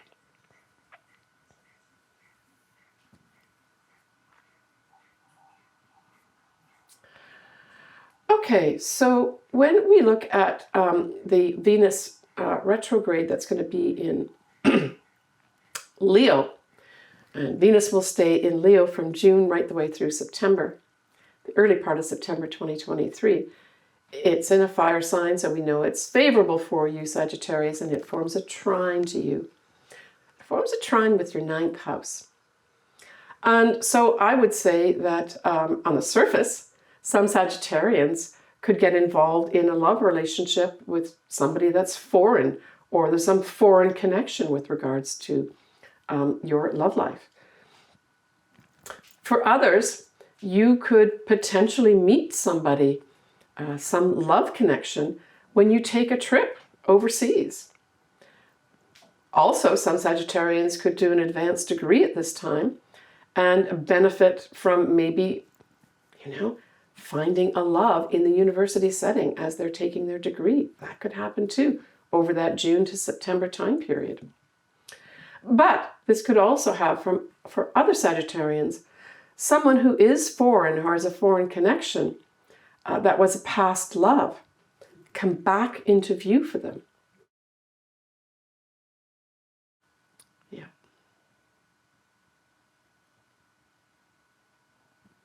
Enjoy that, Sagittarius, because that's a beautiful energy for you.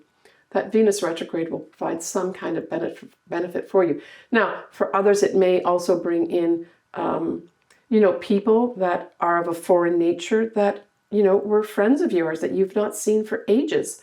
That time period in the summer months could bring them back into view for you in a favorable way. There will be some benefit for you out of that.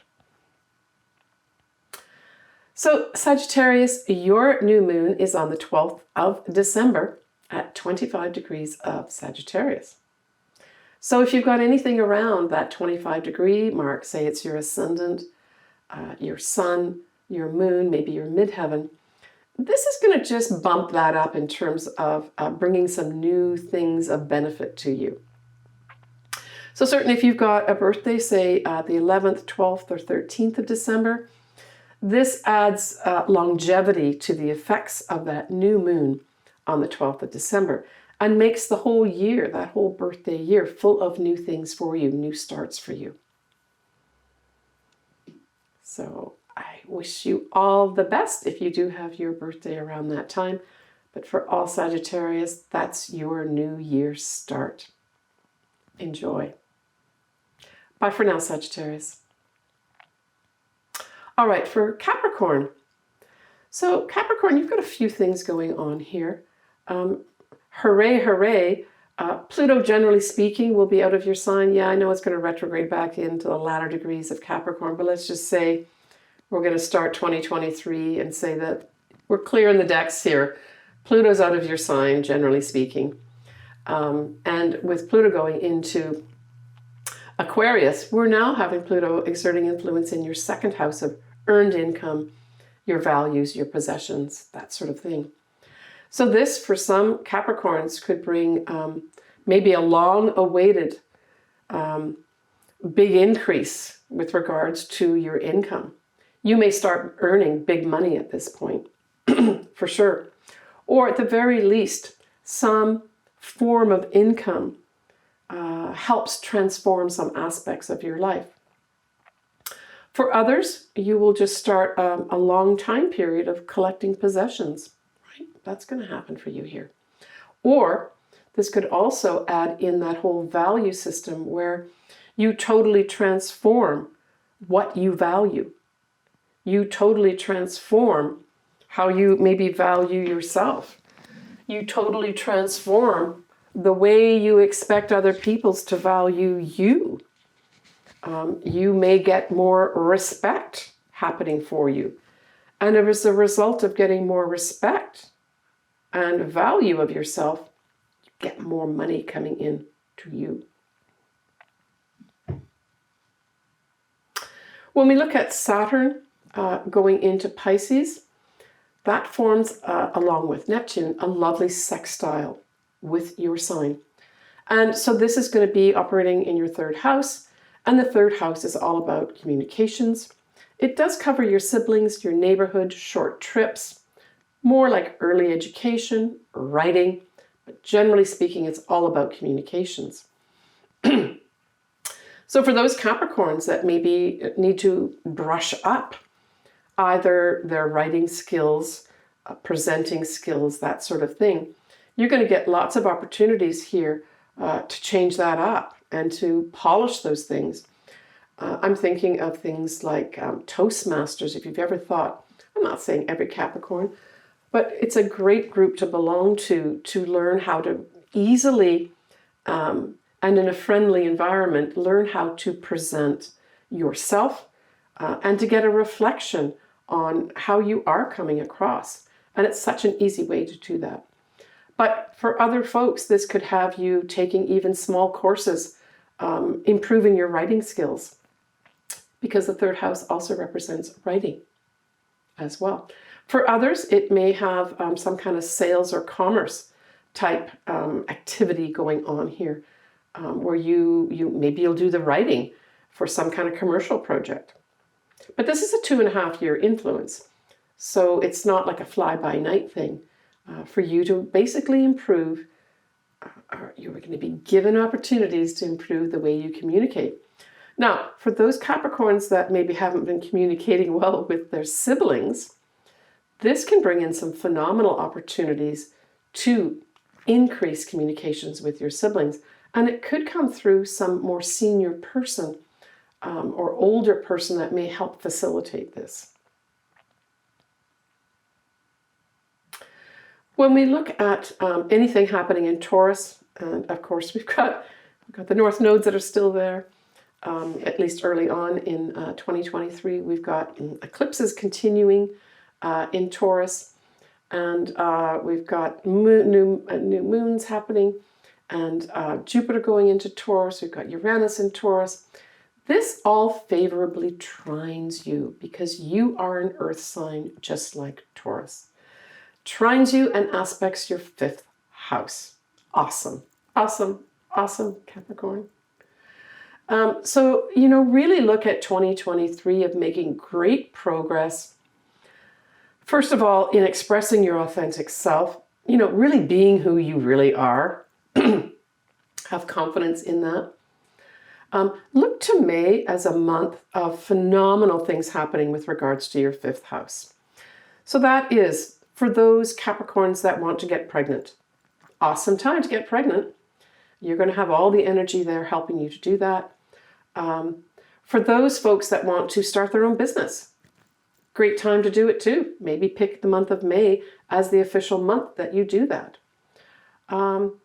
It's a great time for creative projects. So there'll be some Capricorns that have wonderful creative projects drop in their lap, probably around the May time period.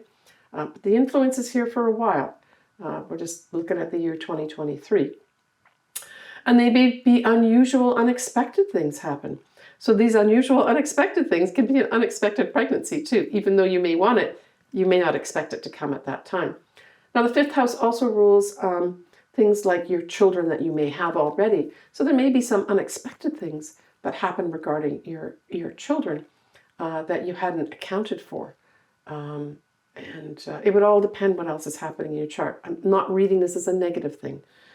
Just they may unexpectedly surprise you too with something that they do. Maybe they win a prize that you never thought they had a chance of winning. That could happen. It's also games of chance. As I said in I think it was my Cancer video, I'm not guaranteeing that you're going to win the lotto or the lottery, but certainly the influence is here to positively support that. Not guaranteeing it for you, but if you do, Capricorn, don't forget me. What else does that have? Yeah, the 5th house is your own business too, so great time to create your own business or start your own business, Capricorn. Just make sure you're being your authentic self. It's a great opportunity this year to express who you really are inside, especially if you're in some kind of creative field.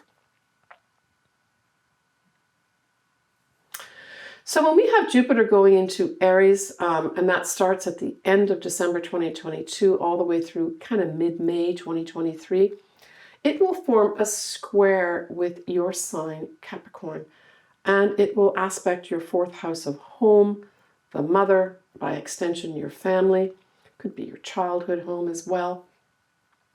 And so this just brings up like that first few months of 2023.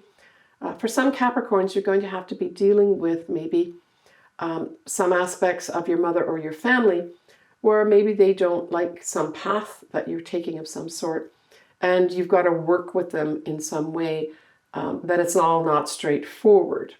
Jupiter, generally speaking, doesn't bring in really harsh aspects.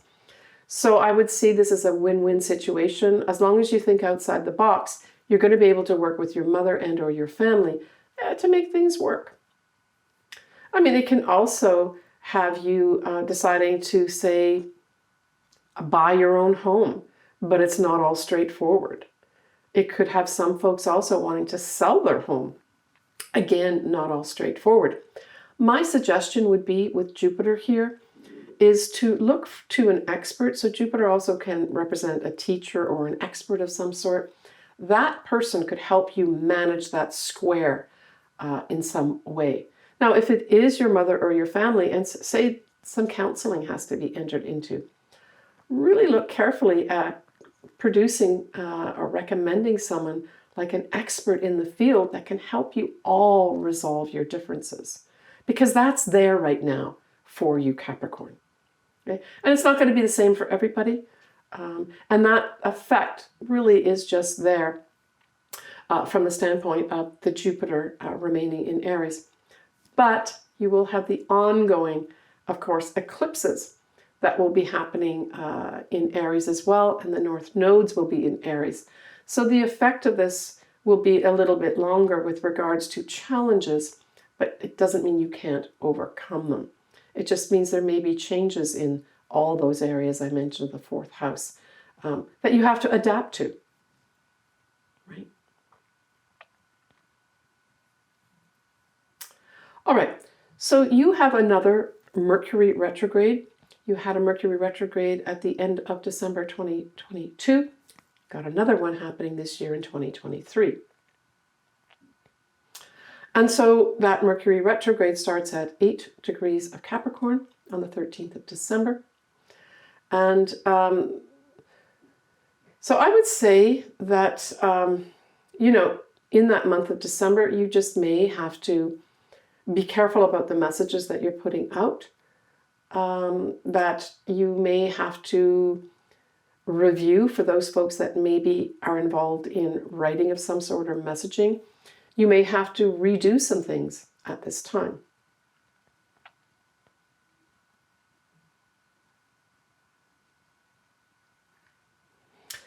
Yeah, when we look at the new moons in that for your sign, depending when you're listening to this,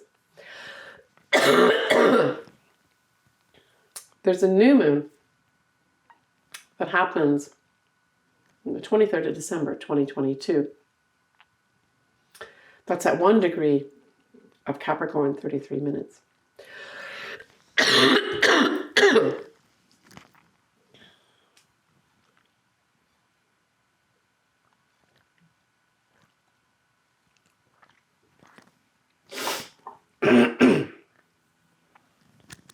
So I want to mention 2 new moons for you, Capricorn. Because there's a new moon that happens at 1 degree of Capricorn, 33 minutes on the 23rd of December, 2022, I want to bring that into view for you because it's literally at the end of December, you know, butting up close to 2023.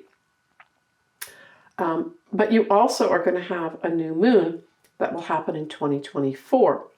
And that's going to be on the 11th of January, 2024 at 20 degrees of Capricorn. So there are 2 different degree points here, depending, you know, where you've either got your ascendant and or your sun or moon will decide whether or not there's a big direct effect of this. But Capricorn, you could have some kind of new start, literally towards the Christmas time period of 2022.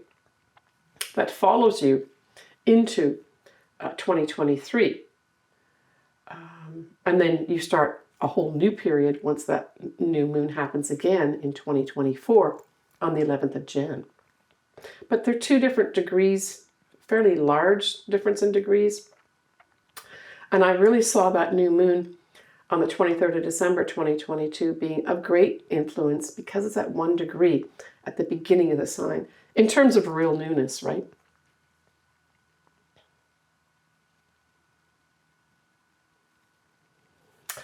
Okay, we will end there. Take care of yourself, Capricorn. Leave me comments if you like. I always enjoy hearing from everyone. All right, Aquarius. So Aquarius, Jupiter in Aries is in your third house at the beginning of 2023, and it will sextile your sign.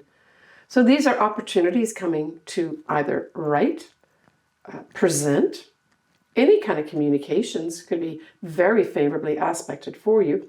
If there's some sales and commerce opportunities that might come up for you, this is an excellent time to move forward with that.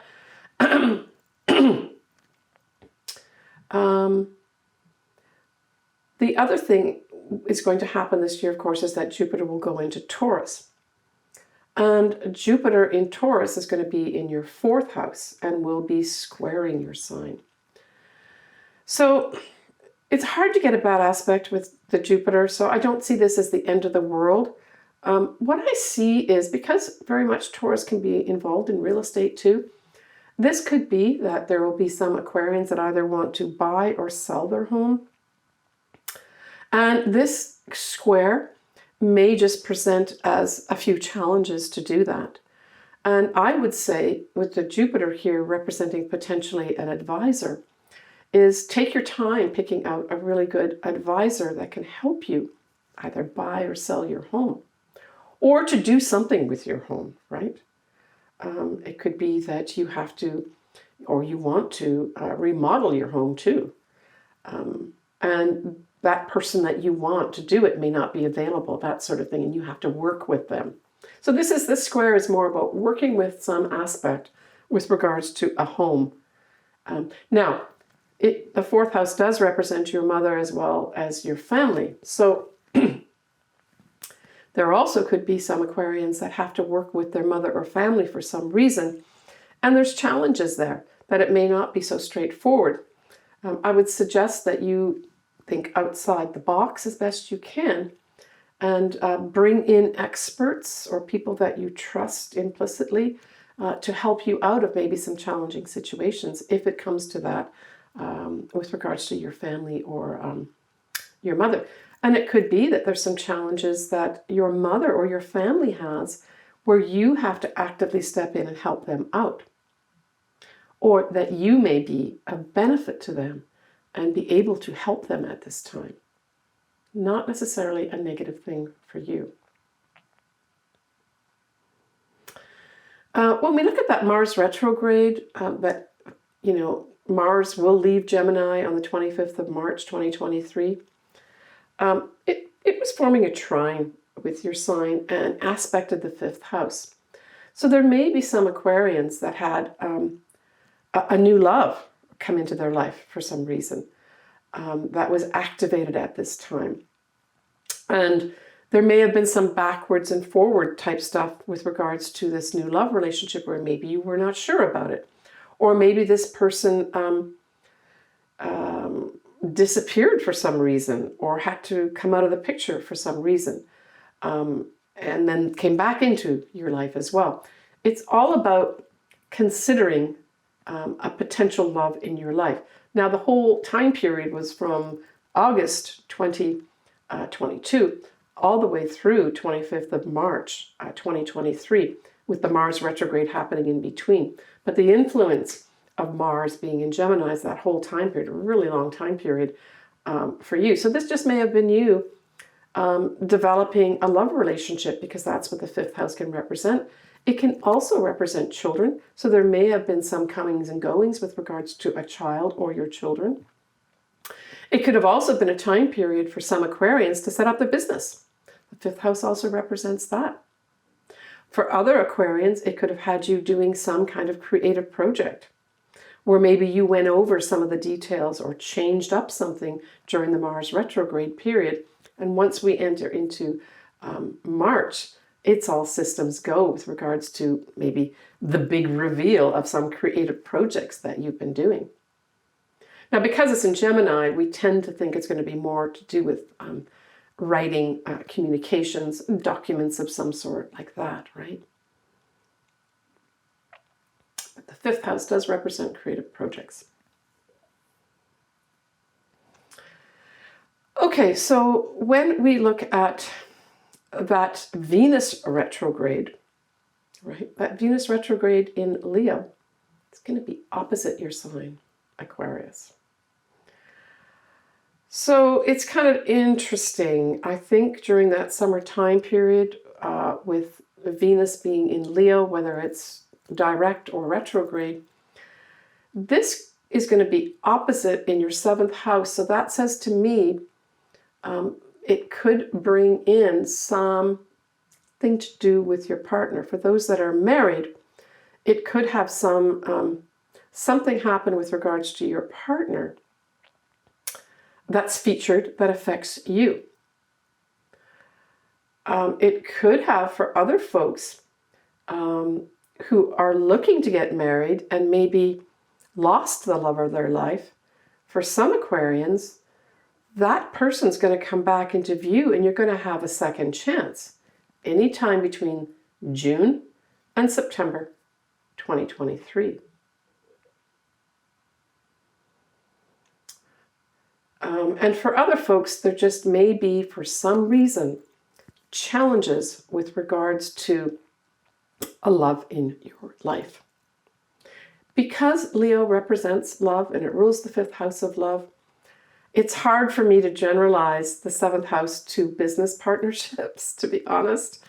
But it could. I mean, it could feature a business partnership has some issues that you have to resolve, or some discontent happens with business partnerships that you have to do some kind of toing and froing all during that time period, with it all ending and wrapping up early September 2023.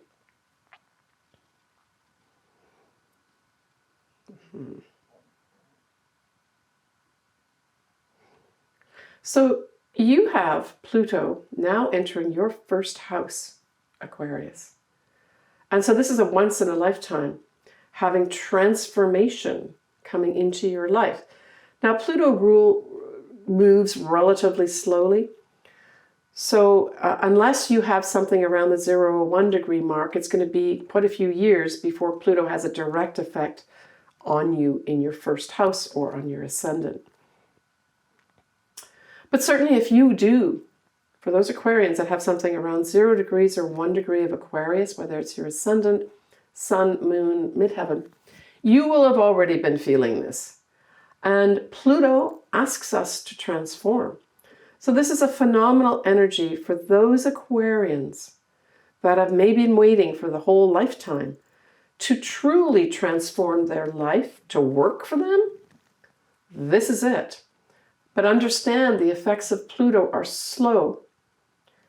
Slow, but they're permanent. So whatever changes come in for you, Aquarius, between now and 2044, these will be permanent changes for you. Pluto, when it goes over something or introduces transformation or change, it's a permanent effect. The door's permanently closed for your benefit. Don't forget that.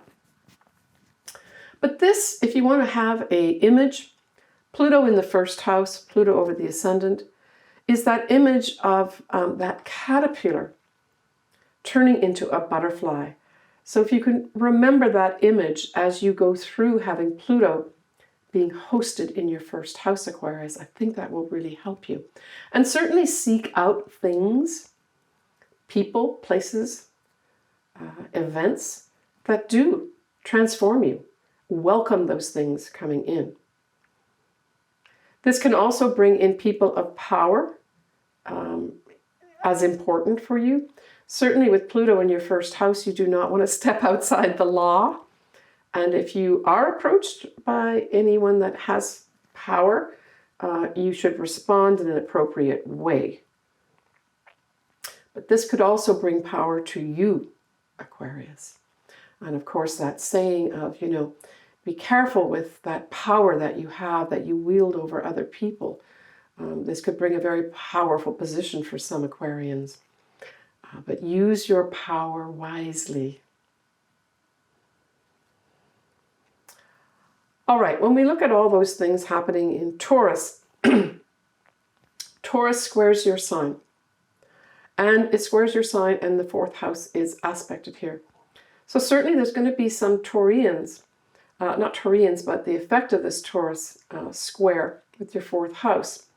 It'll have some Aquarians having to decide to leave the home that they're in, or leave the situation. So there may be some Aquarians that maybe you're living with your family or living with your mother. And you just decide or get the opportunity to change that up. That maybe the challenges there are too much for you. And I would say probably in the May time period, there may be some unique opportunities for some Aquarians to maybe get their own house. Notwithstanding, you may still have challenges doing that. But I get the feeling of you letting go of a situation to do with the 4th house in order for you to embrace something in a 4th house related thing. Always think outside the box. Always take other people into consideration when you're dealing with this type of thing. But may be some kind of turnaround month that you make some big changes with regards to your home, your mother, or your family. The Mars retrograde for Aquarians forms a trine with your sign, so that's lovely, favorable energy, and it aspects your 5th house. So there may have been some Aquarians that met a true love, and that the whole Mars time period in Gemini, which was from August 2022, right the way through the 25th of March 2023, that you developed a love relationship of some sort. For others, this may have been a time of pregnancy where you got pregnant and you actually have, you manifest this wonderful child in your life. For others, 5th house can be starting your own business. So you will get favorable energy here, Aquarius, for you to start up your own business. And especially the 5th house asks you to be your authentic self. So if you are being given opportunities, depending when you're listening to this, especially early on in 2023, you may be given unique opportunities to start up your own business. Be a great way to use this energy, where maybe March marks the time period where you officially start your business, right? That would be an awesome way to use this. But certainly you'll be feeling more energy to express yourself. The 5th house is also your authentic self. So you will be given opportunities to do that. Now, there may be some frustrations for some Aquarians where you just don't feel you can express who you want to express. Maybe especially through writing, for those Aquarians that are involved with writing of some sort, or maybe even messaging, right? And you just have had frustrations regarding either doing it or having people accept it. You know, just keep at it. Just keep at it. And know that March should mark a time period where things get a green light and you can move forward, maybe with a writing project of some sort. Certainly with that Jupiter and Aries aspecting your 3rd house with a sextile, you're going to be given lots of opportunities to improve your communications, period, in whatever aspect you want to do that, right?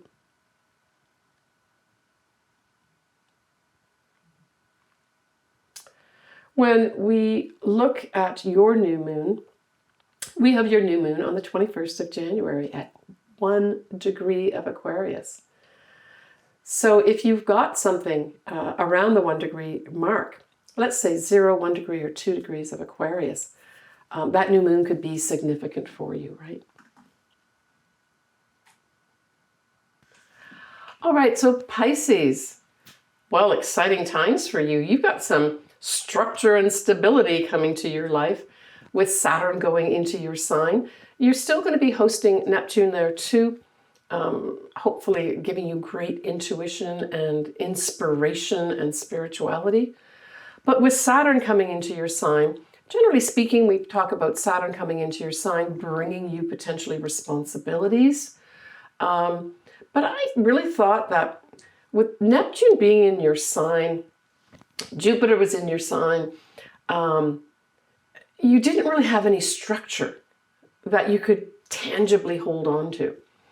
So I thought this was an excellent thing for you, Pisces, to have. Saturn coming into your sign, providing structure, providing guidance maybe, maybe even having somebody that's a seasoned person of some sort, that's Saturn, actually bringing you something of benefit for you. And in some cases, literally helping put structure into your life.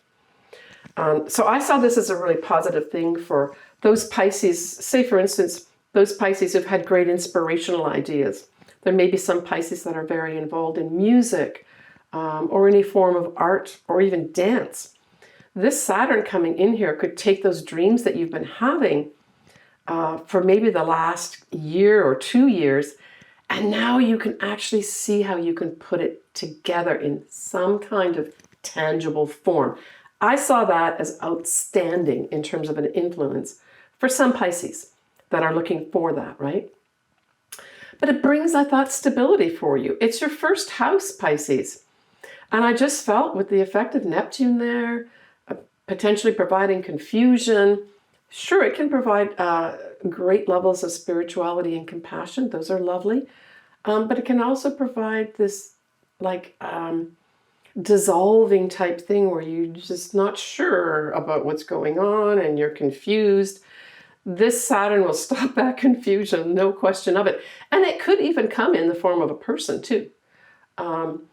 Anyway, I saw that as I saw as Pisces being stabilized, Pisces having some structure in their life that they probably really need.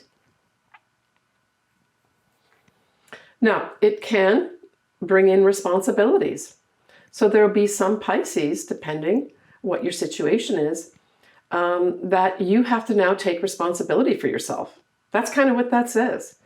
And this is a 2.5-year process. So consult with people that can help you, right? Especially for those folks that are maybe younger, maybe entering into the world on their own for the first time. Consult with people that are older that you trust to help you, incorporate these new responsibilities for yourself in a positive way. Now, Pluto in Aquarius is going to be in your 12th house. And so having Pluto in your 12th house, now the effects won't be, depending where you have everything, of course. Pluto works very, very slowly and methodically, though. And so it's going to take a while for Pluto to truly come into Aquarius. But technically, it does enter into Aquarius in 2023. You can probably look more to the next year for Pluto to be closer to the 1 degree mark. But in 2 years, Pluto will only go 1 degree. So we're looking 0 degrees to 1 degrees of Aquarius for Pluto making any kind of connections with, say, things in your chart. But just generally speaking, let's just talk about Pluto in the 12th house. So Pluto likes to seek out the truth. It likes to transform things. It too likes to enlighten you.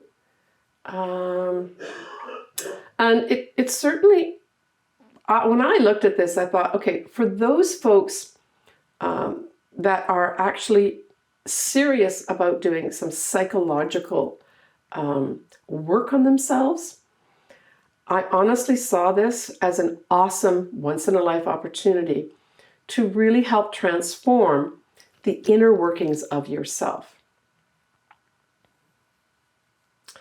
Others, it will have you putting a lot of energy and power into their spiritual lives. So, I mean, I would say Pluto in the 12th house, the best way to use this is to really put in-depth thought and energy into anything that is spiritual. So that covers the metaphysical world too. So there may be some folks that decide to get into the healing arts. Awesome way to use Pluto in the 12th house. Shamanic type things are very favored by Pluto in the 12th house as well. It also represents people of power. And so there could be people of power that you have to deal with for some reason over the next many years. But don't forget that Pluto will eventually, certainly after 2044, come up to conjunct your sign, Pisces, and then require you to do a lot of transformation personally. So I would say this whole Pluto in the 12th house would be an ideal time to literally clean up your house, to take a look at the things that you have, everything in your life, especially stuff that you've been putting under the carpet or basically just ignoring. This would be an ideal time for you to clean things up. To purge, for instance. Pluto will help you purge happily. Marie Kondo could come in handy really well at this time, where you really clean things up in your life so that once Pluto comes up to your sign, you will be ready to go, right? You don't want to be tripped up by this. I mean, the other thing that the 12th house represents too is just straight out rest. So Pluto could bring you literally transformation through you getting more rest. And there will be some Pisces people that maybe have not been getting their rest for whatever reason. And you take this opportunity to get more rest, to maybe put some structures in place that support you of getting rest so that you can perform better, right? But a lot of this 12th house is going to be purging stuff out of your life, hey, that you don't even relate to anymore, that don't mean anything to you. At the extreme end, there might be some Pisces that just decide to get rid of everything.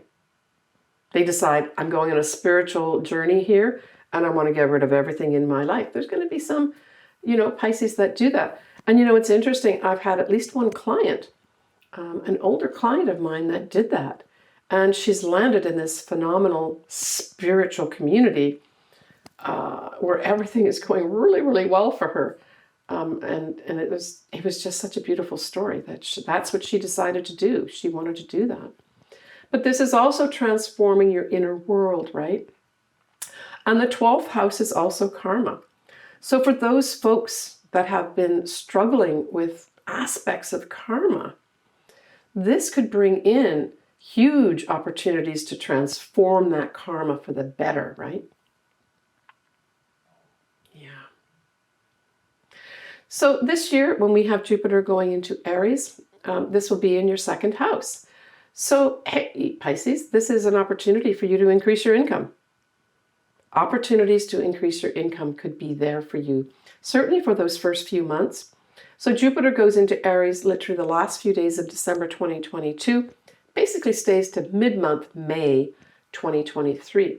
So these are great times if you want to increase your income or look for favorable people to help you do that or favorable situations. I would suggest that time period might be really good for you. Now, when we look for Jupiter going into Taurus, it'll go into your third house. In fact, all things Taurus will aspect your third house. And guess what? It favorably sextiles your sign, Pisces. Tons of opportunities coming your way, with regards to any kind of communications. Any writing for those Pisces that are writers of any sort. It also rules kind of early education or, courses that are short-lived.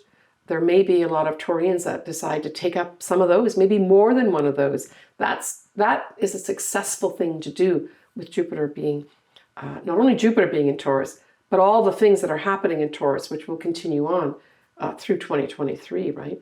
May is a month where really there's a lot of mostly positive energy that's happening in Taurus. And so as this aspects your third house, for those Pisces that say are doing writing projects, I would say try to use May as a time when you could have positive things set in place, whether it's you literally writing something, or getting it reviewed, or maybe publishing it. I mean, third house is not publishing, that's the opposite house, the ninth house, but that's okay. The eclipses that are happening in Taurus and Scorpio will still be aspecting your ninth house too, throughout 2023. So for those Pisces that need to publish, make the efforts, to do your diligence with regards to the writing, because you could get a lot of assistance and maybe even unexpected things whooshing in to help make things happen with regards to getting it published too. The third house also represents siblings. So there may be some Pisces that have been out of touch with their siblings. And this just brings in opportunities to increase communication with those folks, right? It may also, for some Pisces, have you interacting more in either your neighborhood or maybe your neighbors itself for some reason. Maybe even, I just got this idea of setting up a community garden. That would be so awesome. I mean, gardening for sure is associated with Taurus. And that would be a great way for some Pisces to work with others to set up a community garden. I love that. And May is a great time, generally speaking, in the Northern Hemisphere, right, to start something like that. You could aim for May 2023 being the launch of that. Keep me posted if someone is actually doing that. Now, speaking of Mars retrogrades in Gemini, that Mars retrograde operated in your fourth house, and it formed a square. So there may have been some Pisces that had to be dealing with stuff in the home, just straight off. And it was frustrating, where you thought a project was moving forward and then it wasn't moving forward. So the not moving forward is during the retrograde period. And that started on the 30th of October 2022, but it ends on the 12th of January 2023. It still has to go through the shadow period. I would say March would be an ideal time to be viewing as things moving forward with regards to, maybe for some Pisces it might have been a home project, maybe renovation. Others it may have been buying or selling a home. I would say March could be, it might be February too, because Mars comes out of the retrograde on the 12th of January.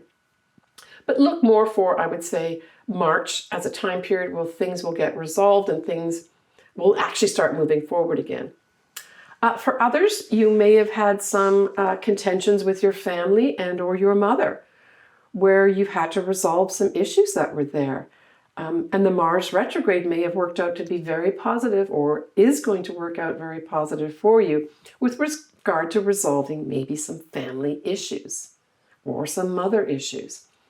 With the square, always look outside the box. And with Gemini, remember you have to work with others. So just keep those two things in mind when you're trying to resolve differences, but know that things will be resolved. Look for late February, March for resolution in anything fourth house related, Pisces. All right, Pisces, your new moon is at 1 Pisces 22 minutes, and that happens on the 20th of February 2023. So that marks the new year for all Pisces.